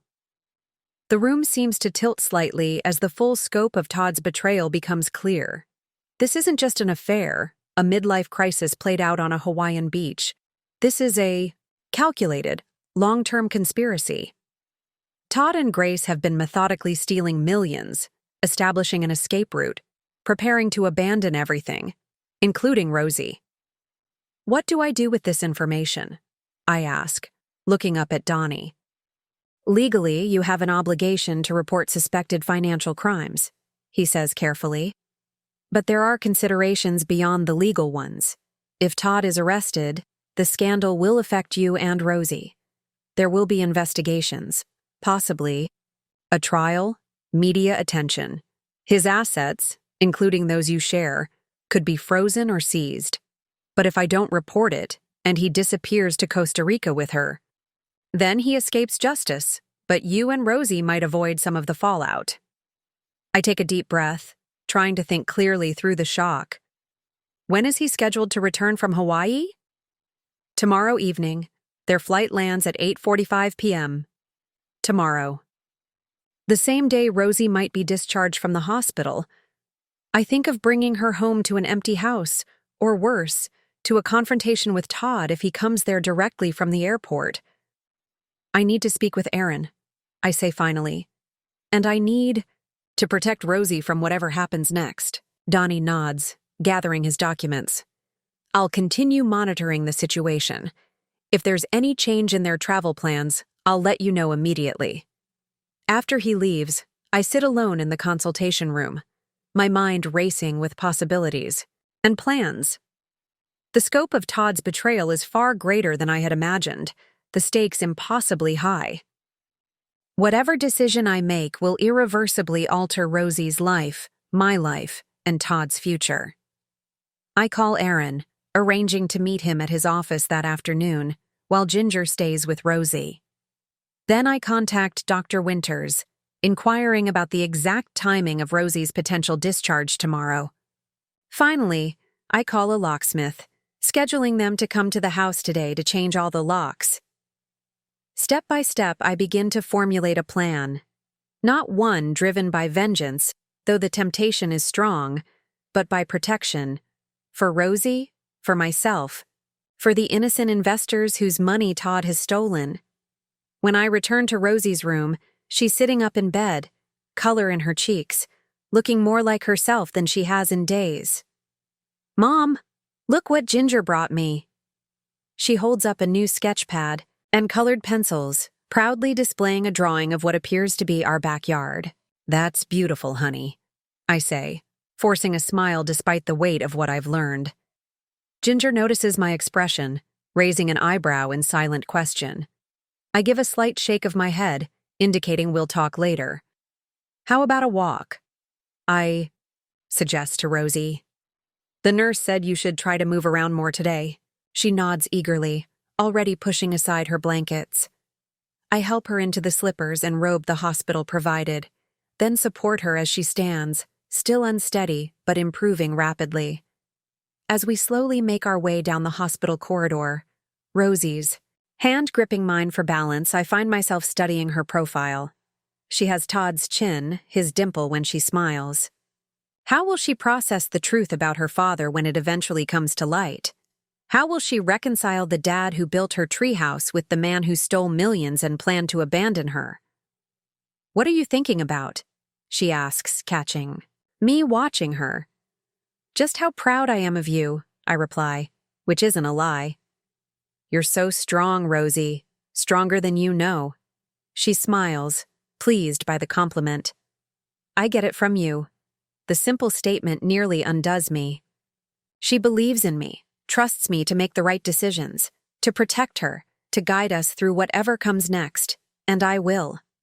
Whatever it takes. By the time we return to her room, I've made my decision. Tomorrow, when Todd's plane lands, he won't be returning to our home.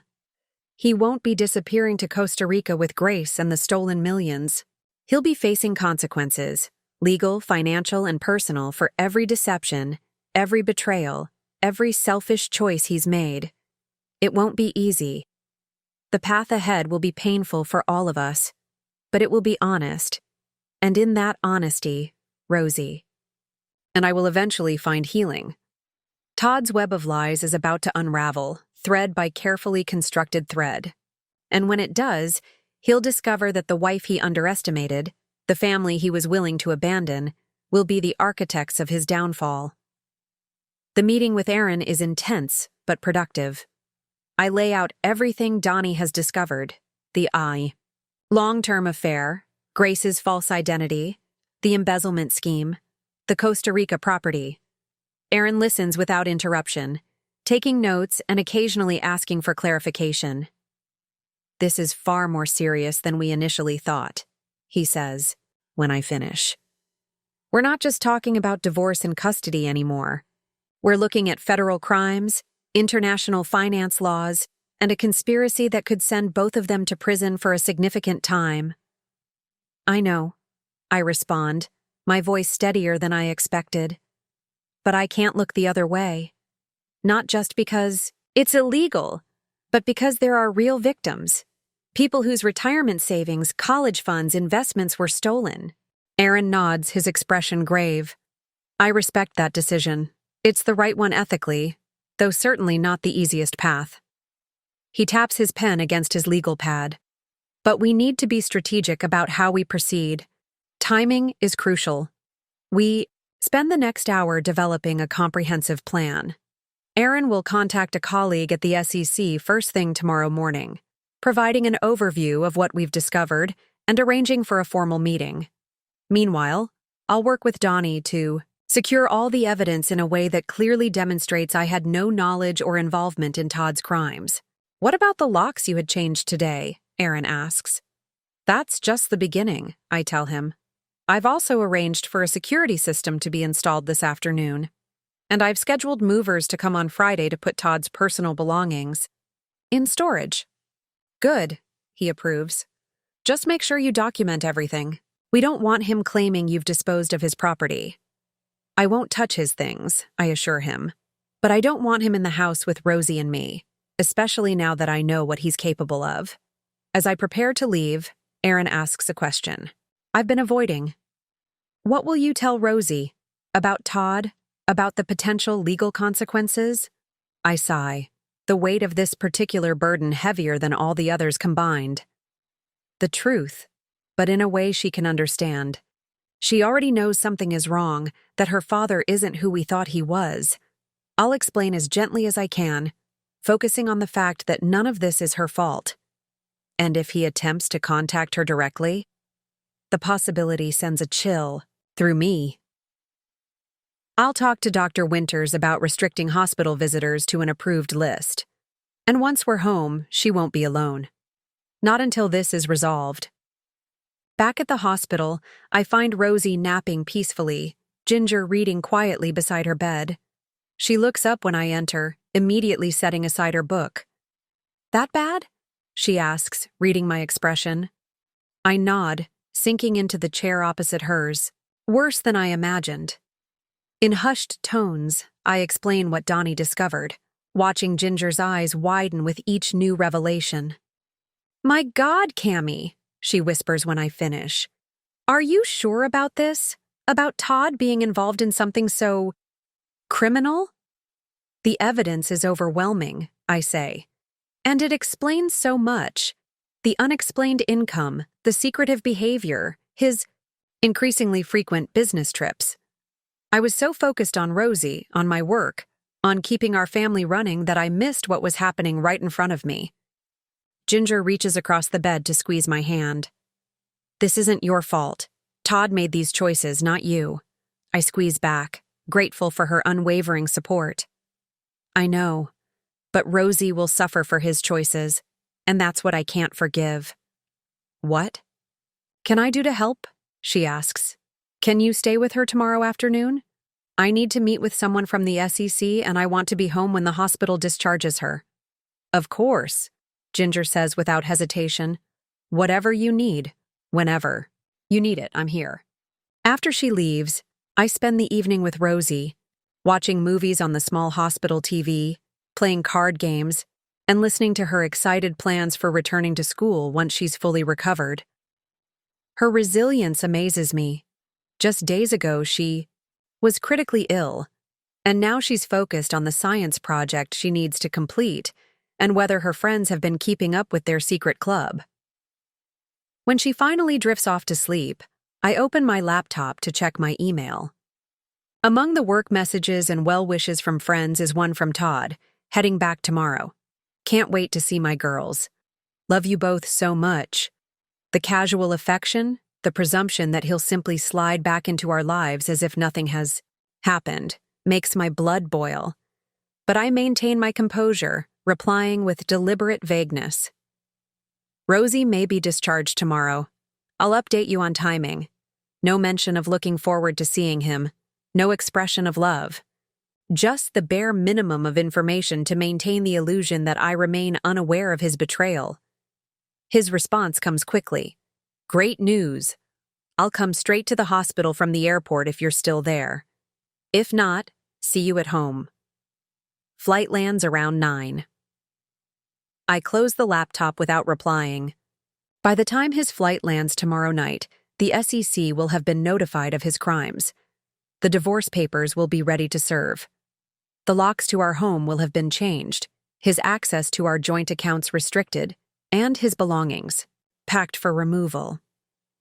Todd believes he's returning to his carefully compartmentalized life, dutiful husband and father in Seattle, embezzling businessman planning an escape with his mistress.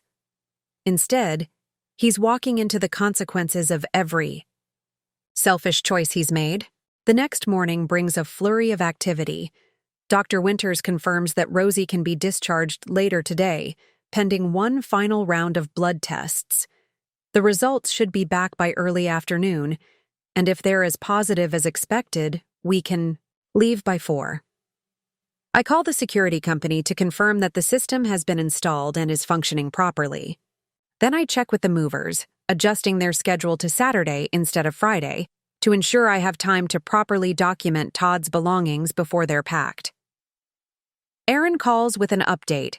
His contact at the SEC is extremely interested in the information we've provided and has arranged for an investigator to meet with me at his office at 1 o'clock.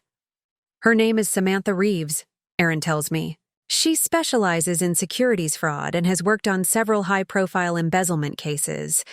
I've sent her the preliminary evidence, and she's already seeing red flags. Will they move quickly on this? I ask, concerned about the timing with Todd's return. They'll move as quickly as the evidence warrants, but federal investigations aren't known for their speed.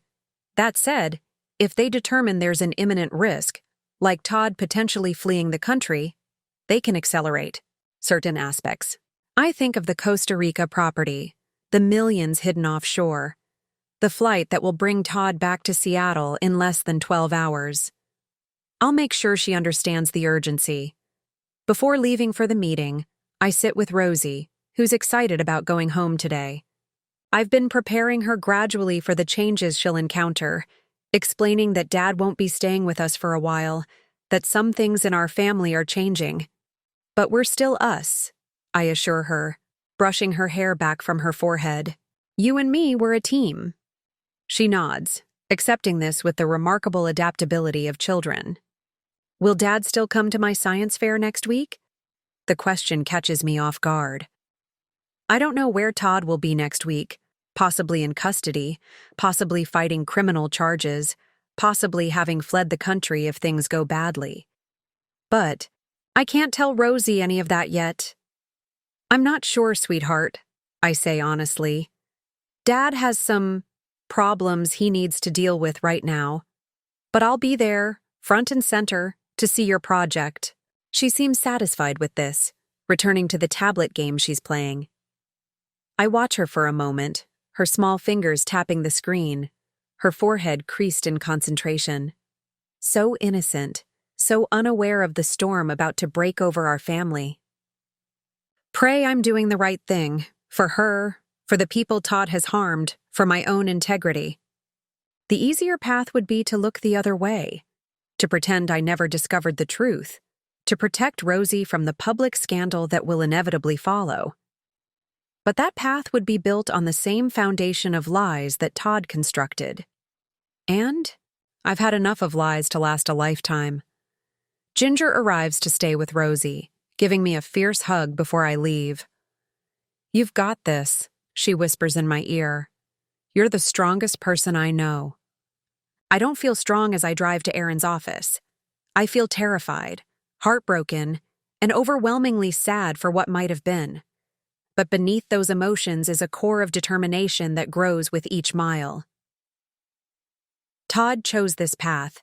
He chose deception. Over honesty, greed over integrity, selfish desire over family obligation. Now he will face the choice I'm making. Justice over silence, truth over comfortable lies. And whatever comes next, Rosie and I will face it together. Samantha Reeves from the SEC is nothing like I imagined. I expected someone older, stern, bureaucratic. Instead, she's in her late 30s, with sharp eyes and a no-nonsense demeanor that immediately puts me at ease. This is someone who takes financial crimes seriously, someone who will listen. "Mrs. Reynolds," she says, shaking my hand firmly. "I've reviewed the preliminary evidence your attorney provided. I'd like to hear the story directly from you." For the next hour, I walk her through everything. How I discovered Todd's betrayal through the location tag on his text, the financial discrepancies I uncovered, and what Donnie's investigation revealed about the extent of the embezzlement scheme. Samantha takes detailed notes, occasionally stopping me to clarify specific points or asking for additional information. Her questions are precise, focused particularly on establishing my lack of involvement in or knowledge of Todd's activities. "Based on what you've shown me, and what your investigator has uncovered, there's clearly cause for a formal investigation," she says when I finish. "The patterns of fund diversion, the offshore accounts, the shell companies, these are classic markers of securities fraud." "And the Costa Rica property?" I ask. "The fact that they may be planning to flee?" She nods, her expression serious. "That's particularly concerning. Costa Rica has become a popular destination for financial criminals precisely because extradition is difficult." She closes her notebook. "I'll be taking this directly to my superiors. This afternoon, given the circumstances, I believe we can fast-track certain aspects of the investigation." "What happens next?" I ask. "We'll need formal statements from you, your private investigator, and anyone else with direct knowledge of these activities. We'll subpoena financial records, begin tracking the movement of funds, and likely conduct interviews with personnel at your husband's firm." She pauses. "Mrs. Reynolds, I want to be clear. This process can be lengthy and complicated. And once it begins, we follow the evidence wherever it leads." "I understand," I say. "I just want the truth to come out. For Rosie's sake, for the people whose money was stolen, for my own peace of mind." Samantha's expression softens slightly. "For what it's worth, coming forward as you have, especially given the personal circumstances, shows remarkable courage. Many people in your position would look the other way, particularly when children are involved." We conclude our meeting with a plan for me to return tomorrow with Donnie to provide formal statements. As I leave Aaron's office, I feel a strange mixture of dread and relief. The wheels of justice are turning now, a process set in motion that can't be easily stopped. I check my phone to find a text from Ginger. Great news. Blood tests came back perfect. Dr. Winters says Rosie can leave at 3 quarter. My heart lifts at this positive development.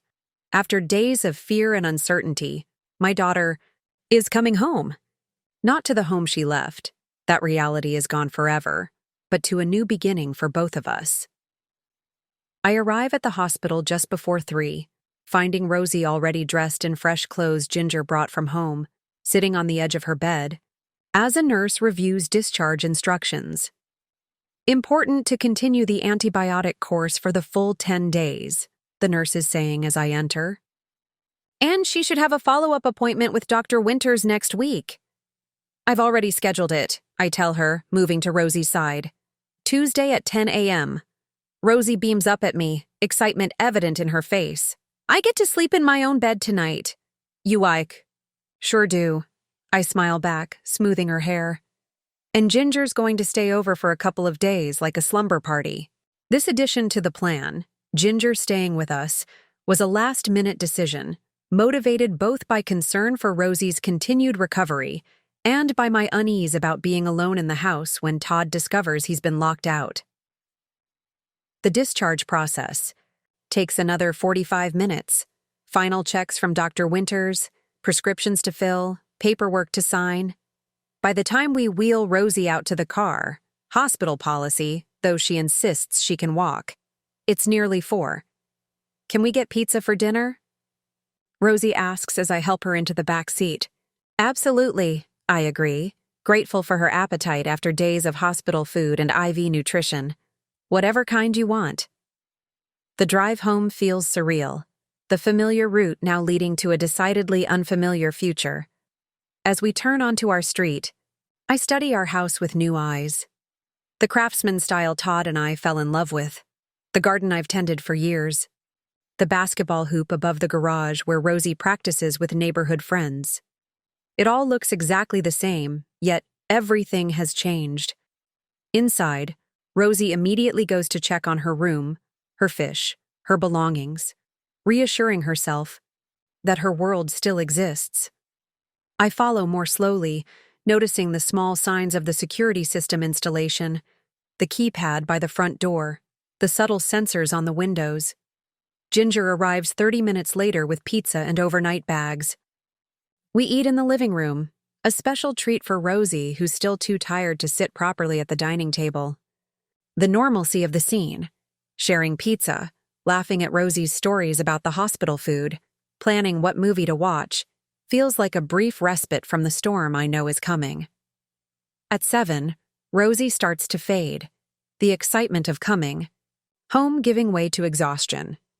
I help her upstairs, get her settled in bed with her favorite stuffed animals arranged around her, and sit with her until her breathing deepens into sleep.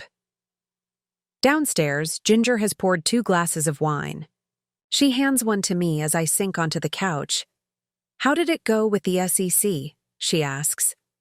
Better than I expected, I tell her, taking a grateful sip. They're taking it seriously. I go back tomorrow with Donnie to make formal statements. She nods, studying my face. And how are you really doing with all of this? The simple, direct question breaks through the composed facade I've been maintaining. Suddenly, tears are streaming down my face, my breath coming in shuddering gasps. I don't know, I admit, my voice cracking. I'm terrified, Ginger.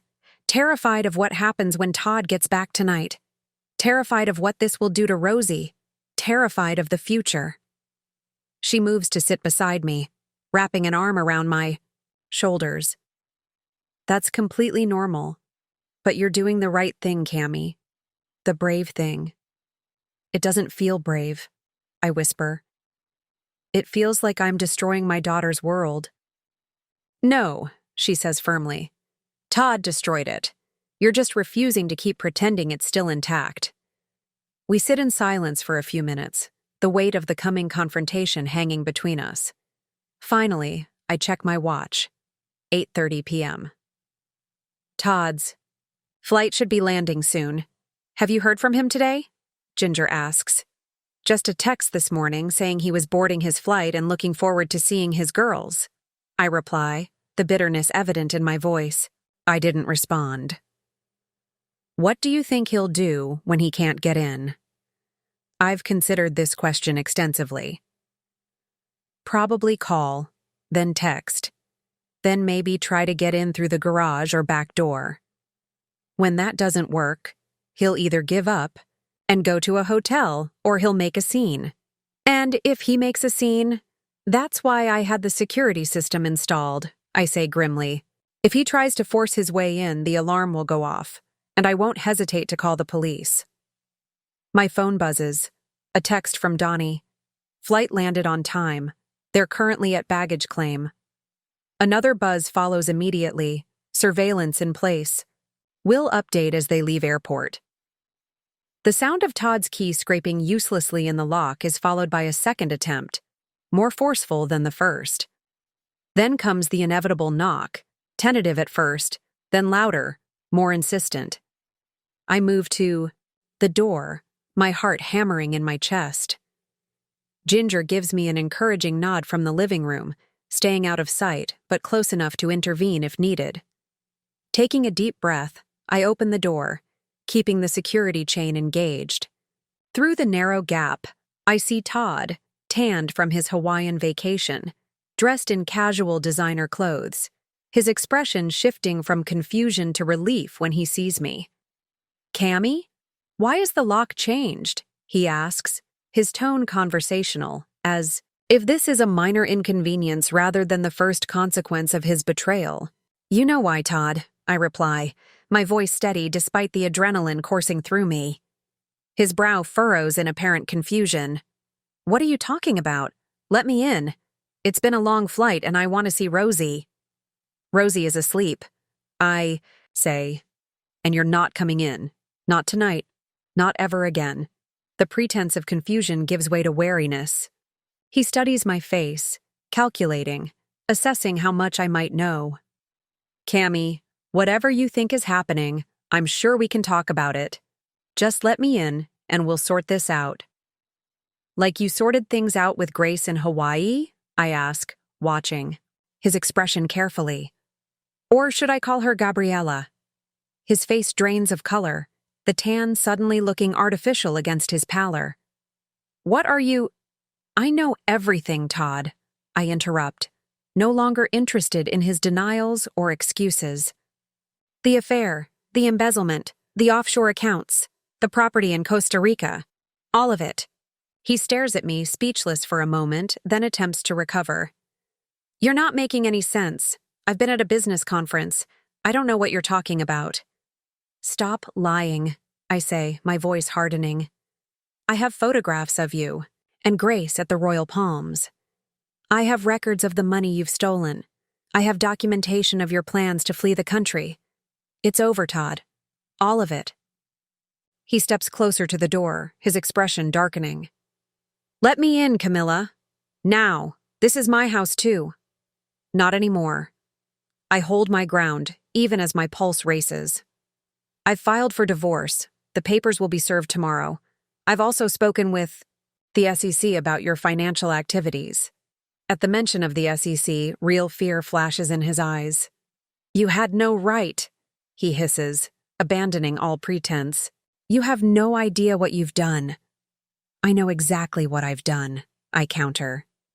I've protected my daughter from a father who was willing to abandon her. I've protected myself from a husband who betrayed every promise he ever made. And I've done what's legally and morally right by reporting financial crimes that have hurt innocent people. Todd's hand slams against the doorframe, his control slipping. Open this door, Camilla. We need to talk about this privately. No, I say firmly. There's nothing left to discuss. You need to leave now, or I'll call the police. This is insane, he snarls. You can't keep me from my own daughter, my own home. Whatever you think you know. I know that while Rosie was fighting for her life in the hospital, you were on a beach with your girlfriend. I cut in, my voice trembling with rage. I know that you've been stealing from your clients for at least 18 months. I know that. You and Grace were planning to disappear to Costa Rica with millions in stolen money. What part of that did I get wrong, Todd? He doesn't answer, his jaw working as he stares at me through the gap in the door. The silence stretches between us, confirmation more damning than any denial could be. Your things will be moved to storage on Saturday, I continue, when it's clear he has no defense to offer. The address and access information will be sent to you. You can stay at a hotel or with Grace in her downtown apartment. I really don't care. But you're not staying here. This isn't over, he says, his voice low and threatening. You have no idea what you're getting into, Camilla. Neither did you, I reply evenly. Goodbye, Todd. I close the door before he can respond, securing the deadbolt with shaking hands. Through the peephole, I watch as he stands motionless for several long moments, then pulls out his phone and walks back toward the waiting taxi. He's leaving, I tell Ginger, who has moved to stand behind me. Are you okay? She asks, her face tight with concern. I think so, I say, though my legs feel suddenly weak. I sink onto the bench in the entryway, the adrenaline of the confrontation giving way to a bone-deep exhaustion. Ginger sits beside me, wrapping an arm around my shoulders. You were amazing, she says. So strong, so clear. I lean against her, grateful for her steady presence. Did you see his face when I mentioned the SEC? He was terrified. As he should be, Ginger says grimly. What he's done is criminal, not just to those investors, but to you and Rosie. My phone buzzes with a text from Donnie. Subject leaving in taxi. Want me to follow? I type a quick response. Yes, please. Need to know where he goes. Almost immediately, another text comes through. This one from Todd. We need to talk. This is a misunderstanding. I can explain everything. Ginger reads the message over my shoulder and snorts. Misunderstanding? He was caught red-handed. I don't respond to Todd's text, setting my phone aside. I should check on Rosie, I say, rising from the bench. Upstairs, I find my daughter still sleeping peacefully, unaware of the confrontation that has just taken place below. I stand in her doorway, watching the gentle rise and fall of her chest, the way her hand curls beneath her cheek, the fan of her dark lashes against her skin. For this child, I would move mountains. For her safety, her future, her sense of what's right, I would face anything, even the pain and scandal that will surely come in the days ahead. Back downstairs, I find Ginger in the kitchen, making tea. Do you think he'll try to come back tonight?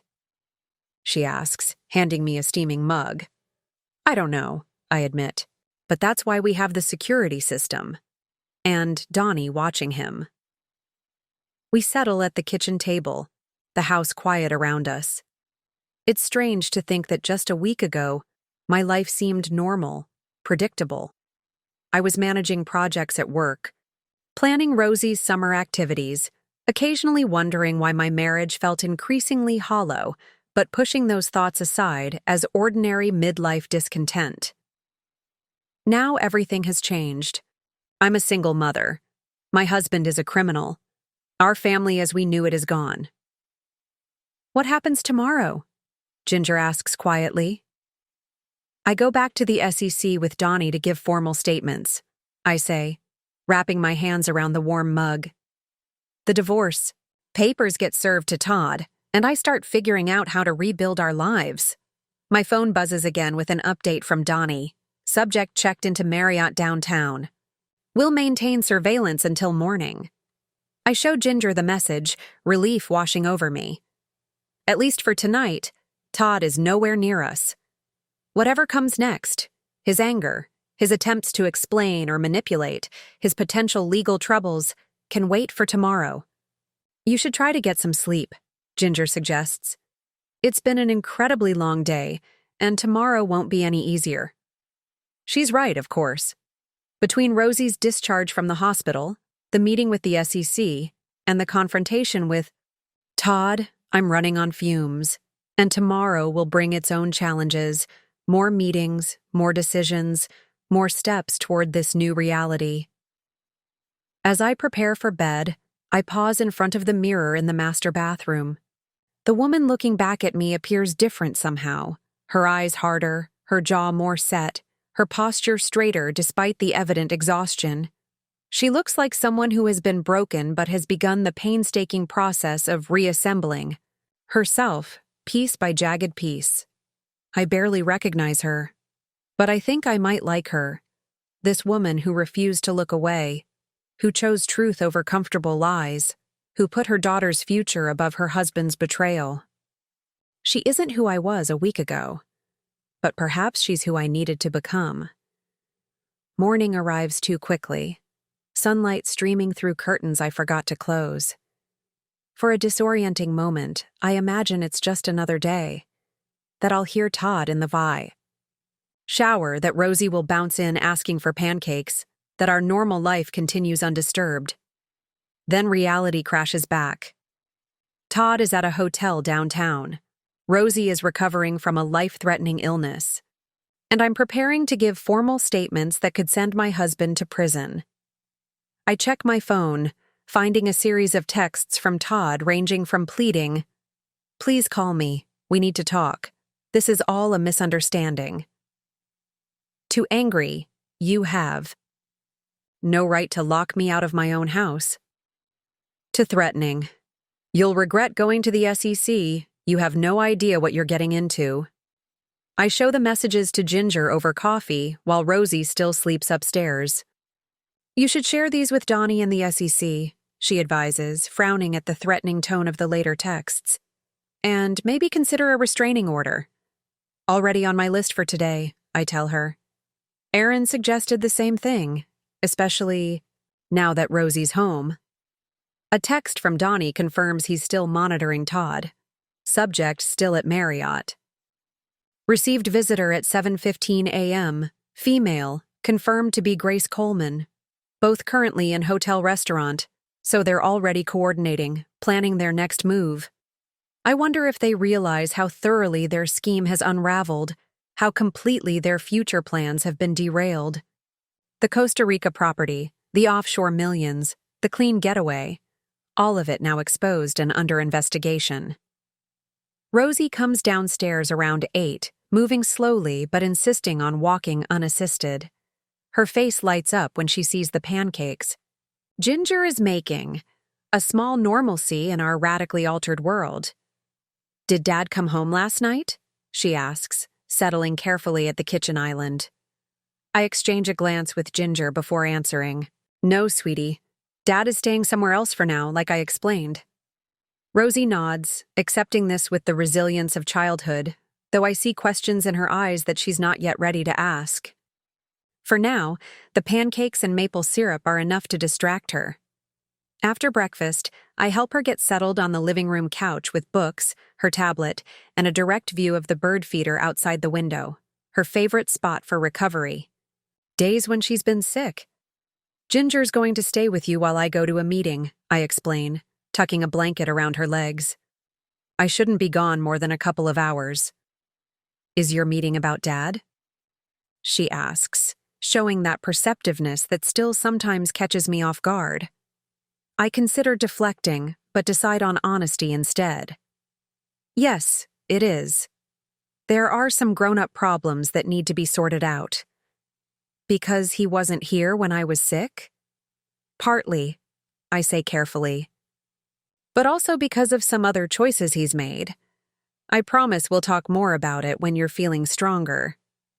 She seems satisfied with this for now, turning her attention to the book she's been reading. I kiss the top of her head, inhaling the clean, familiar scent of her hair, drawing strength from her presence.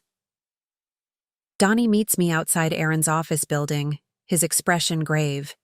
"Todd and Grace left the hotel about 20 minutes ago," he informs me as we walk inside together. "They went to his office building downtown. I have someone watching them." "Do you think they know about the SEC investigation?" I ask. "Hard to say," he replies. "But if they're smart, they'll be getting suspicious. Your confrontation with Todd last night would have set off alarm bells.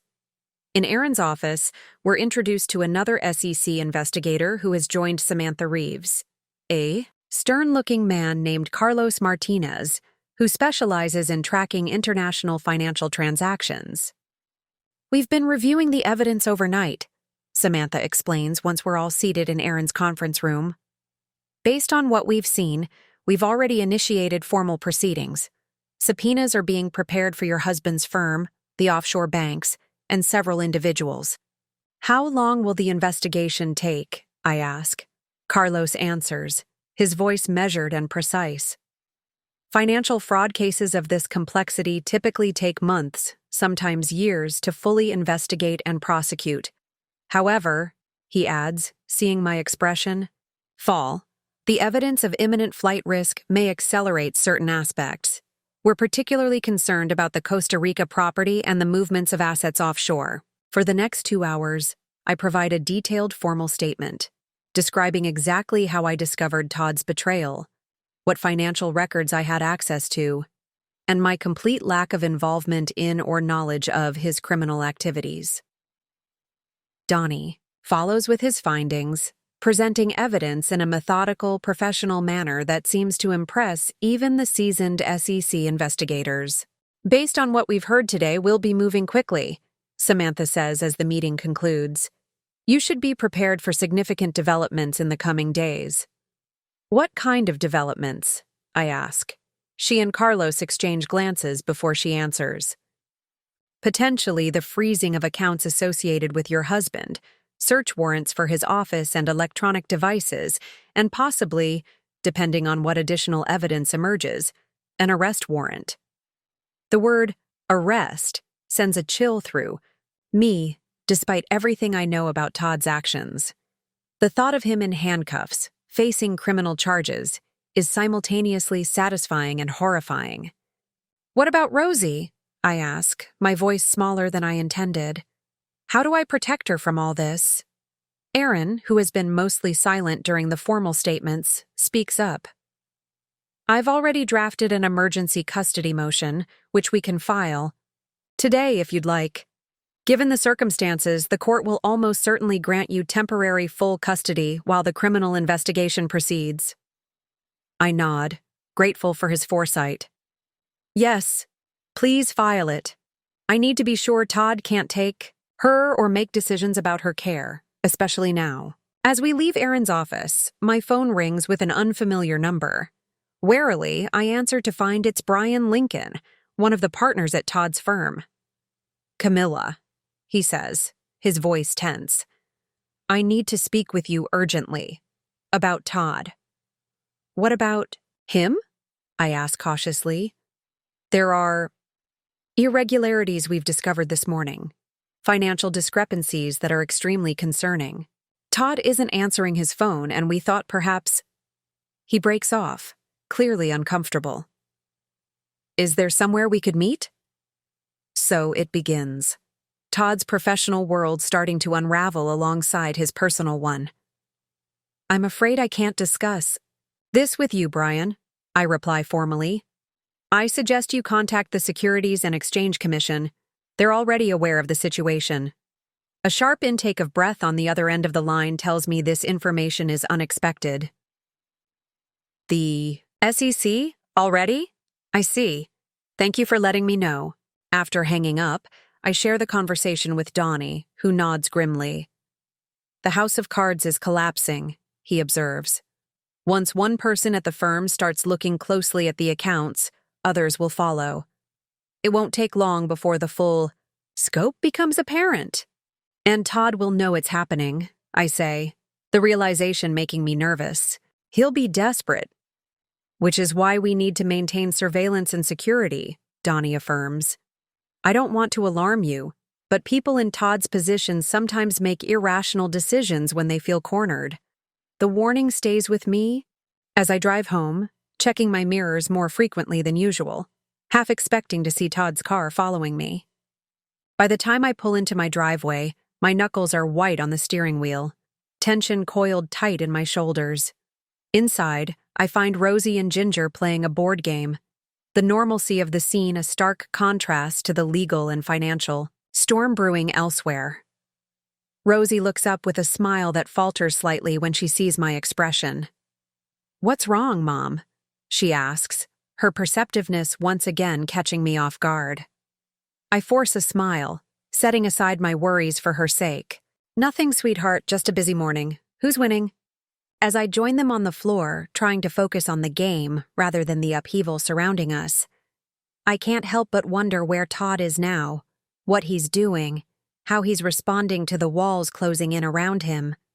And for the first time, I find myself not just angry at his betrayal, but genuinely afraid of what he might do next.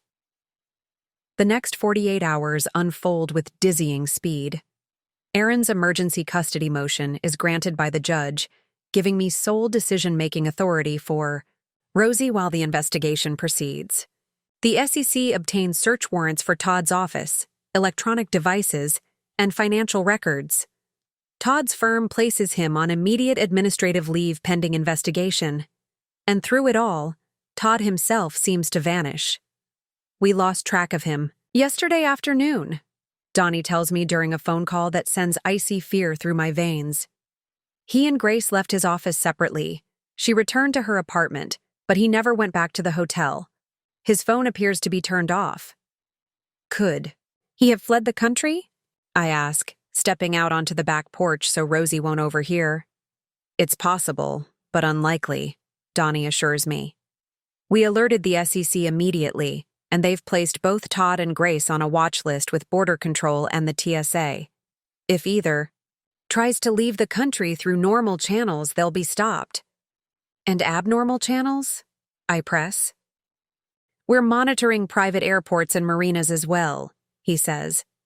"But I want you to enhance security at the house.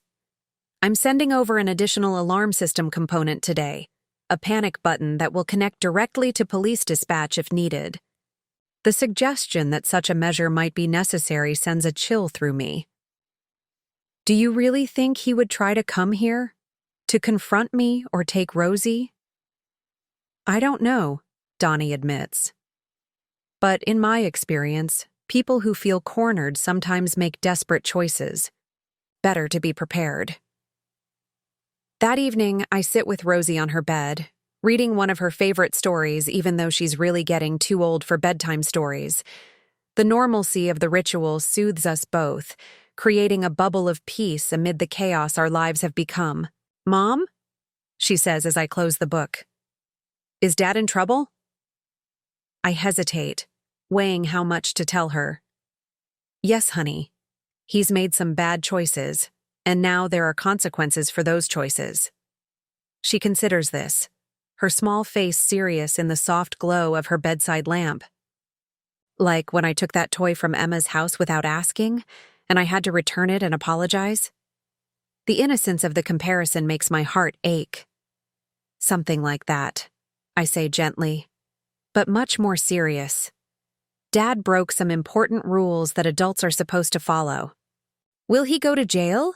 she asks, the question so direct that it catches me off guard. "I don't know," I answer honestly. "That's for other people to decide. But whatever happens, it's not your fault. None of this is because of you." She nods, seeming to accept this. "And we'll be okay, right? Just you and me?"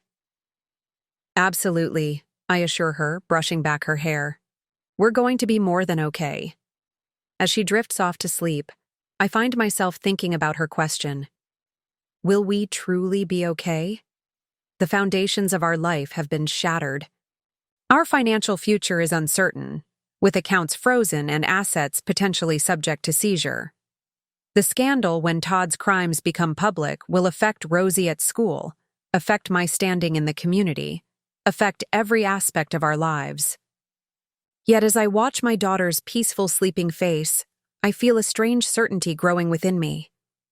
We will be okay, not because the path ahead will be easy, but because we're facing it together, with truth as our foundation rather than the elaborate deceptions Todd constructed. Downstairs, I find Ginger cleaning up the kitchen from dinner, her presence a steady comfort in these turbulent days. She asleep? She asks as I enter. Finally, I nod, sinking into a chair at the kitchen island. She asked if Todd is going to jail. Ginger pauses in loading the dishwasher. What did you tell her? The truth. That I don't know. I rest my head in my hands. How did we get here, Ginger? How did I not see what was happening? She closes the dishwasher and comes to sit beside me, her expression gentle but firm. You didn't see it because you're not a person who could imagine doing what Todd did. Because you trusted, as you should be able to trust your husband of 15 years. This isn't on you, Cammy.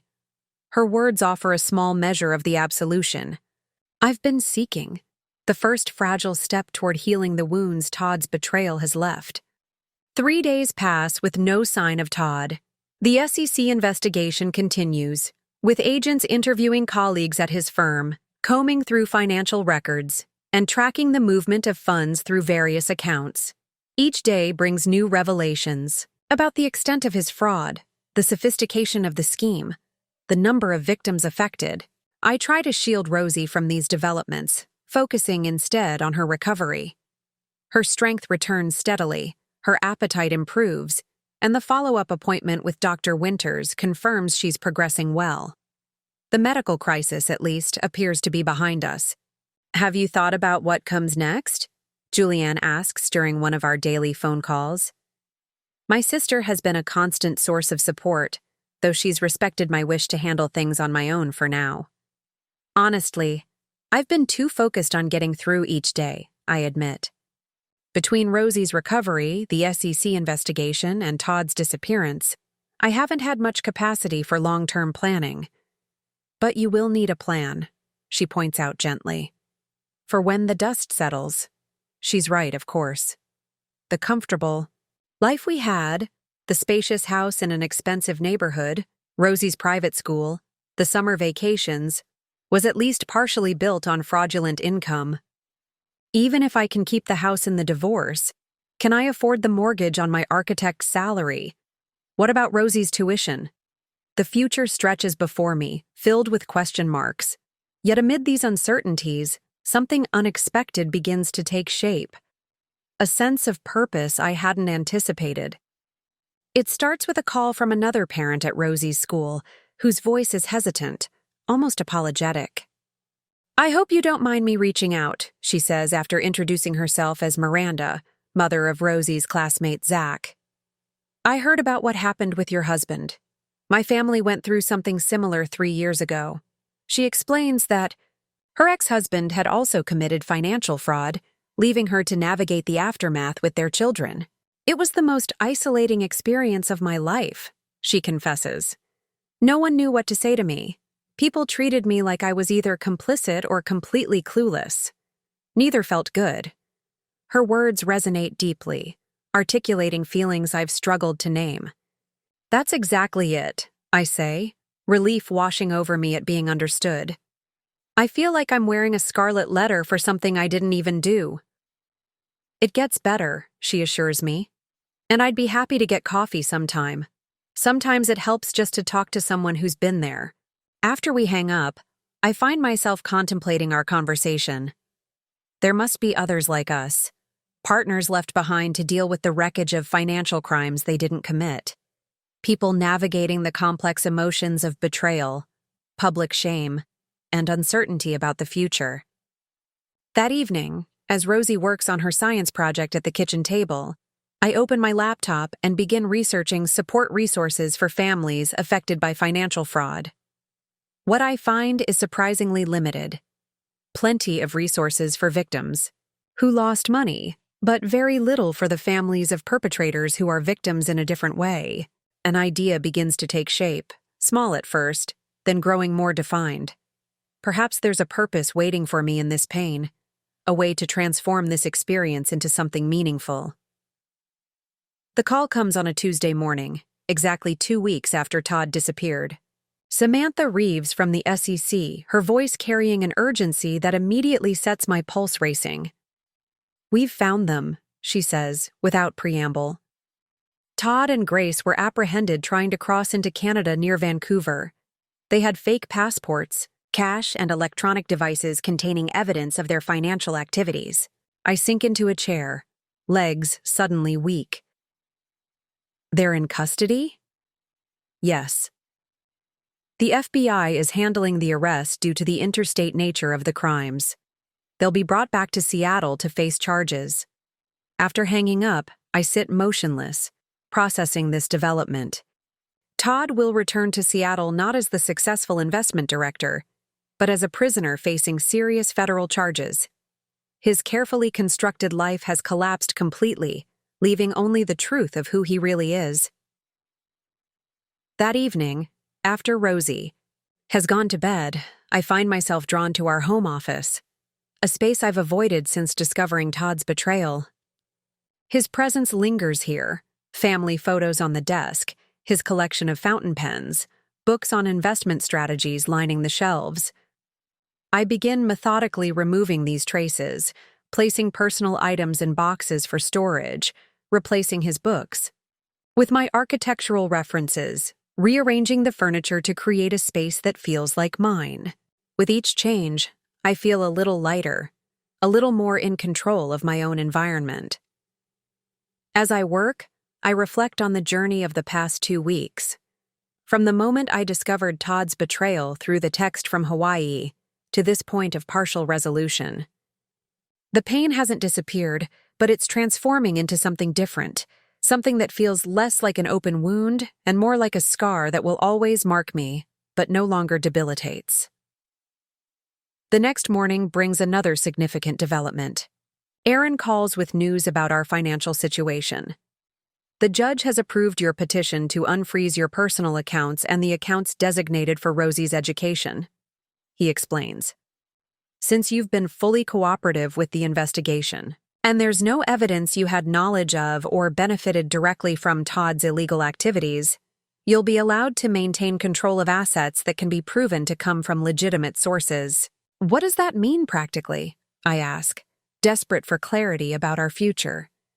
It means you'll keep your inheritance from your grandmother, your retirement accounts, and the college fund you established for Rosie with your own earnings, he says. The house is more complicated. It was purchased with commingled funds. We'll need to negotiate that aspect.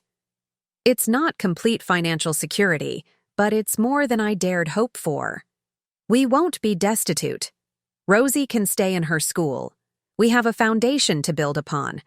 Later that day, I meet Miranda for coffee. After updating her on Todd's arrest, I share the idea that's been taking shape over the past few days. I want to create a support network for families like ours, I explain.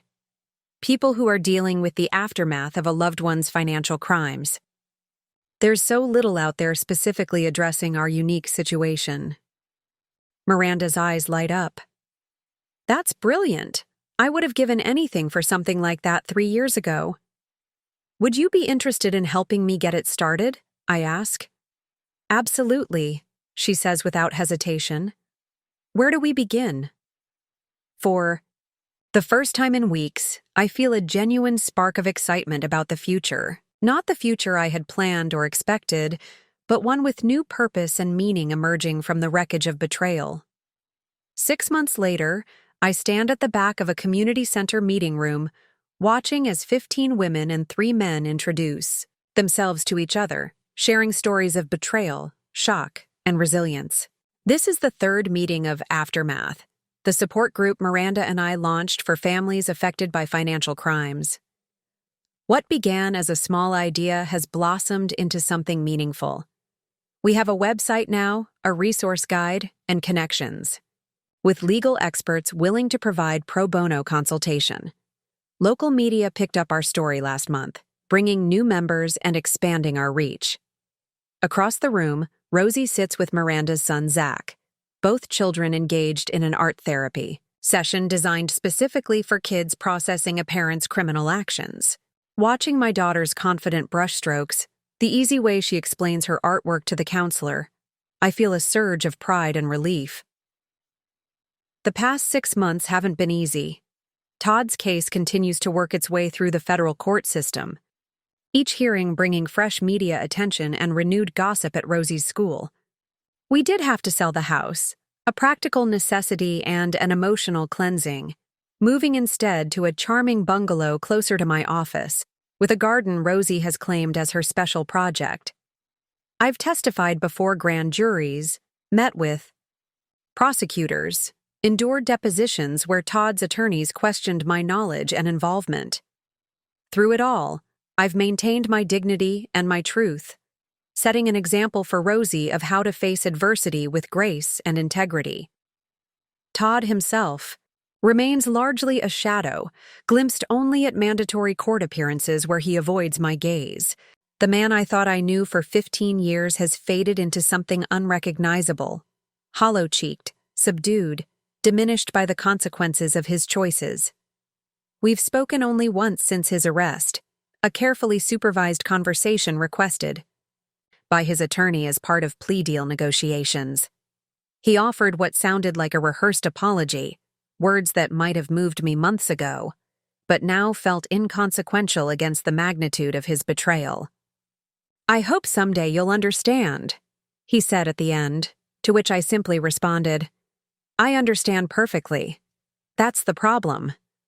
As the support group begins to break into smaller discussion circles, I feel a tap on my shoulder. It's Julianne, who moved to Seattle 3 months ago to be closer to us. "Sorry I'm late," she whispers.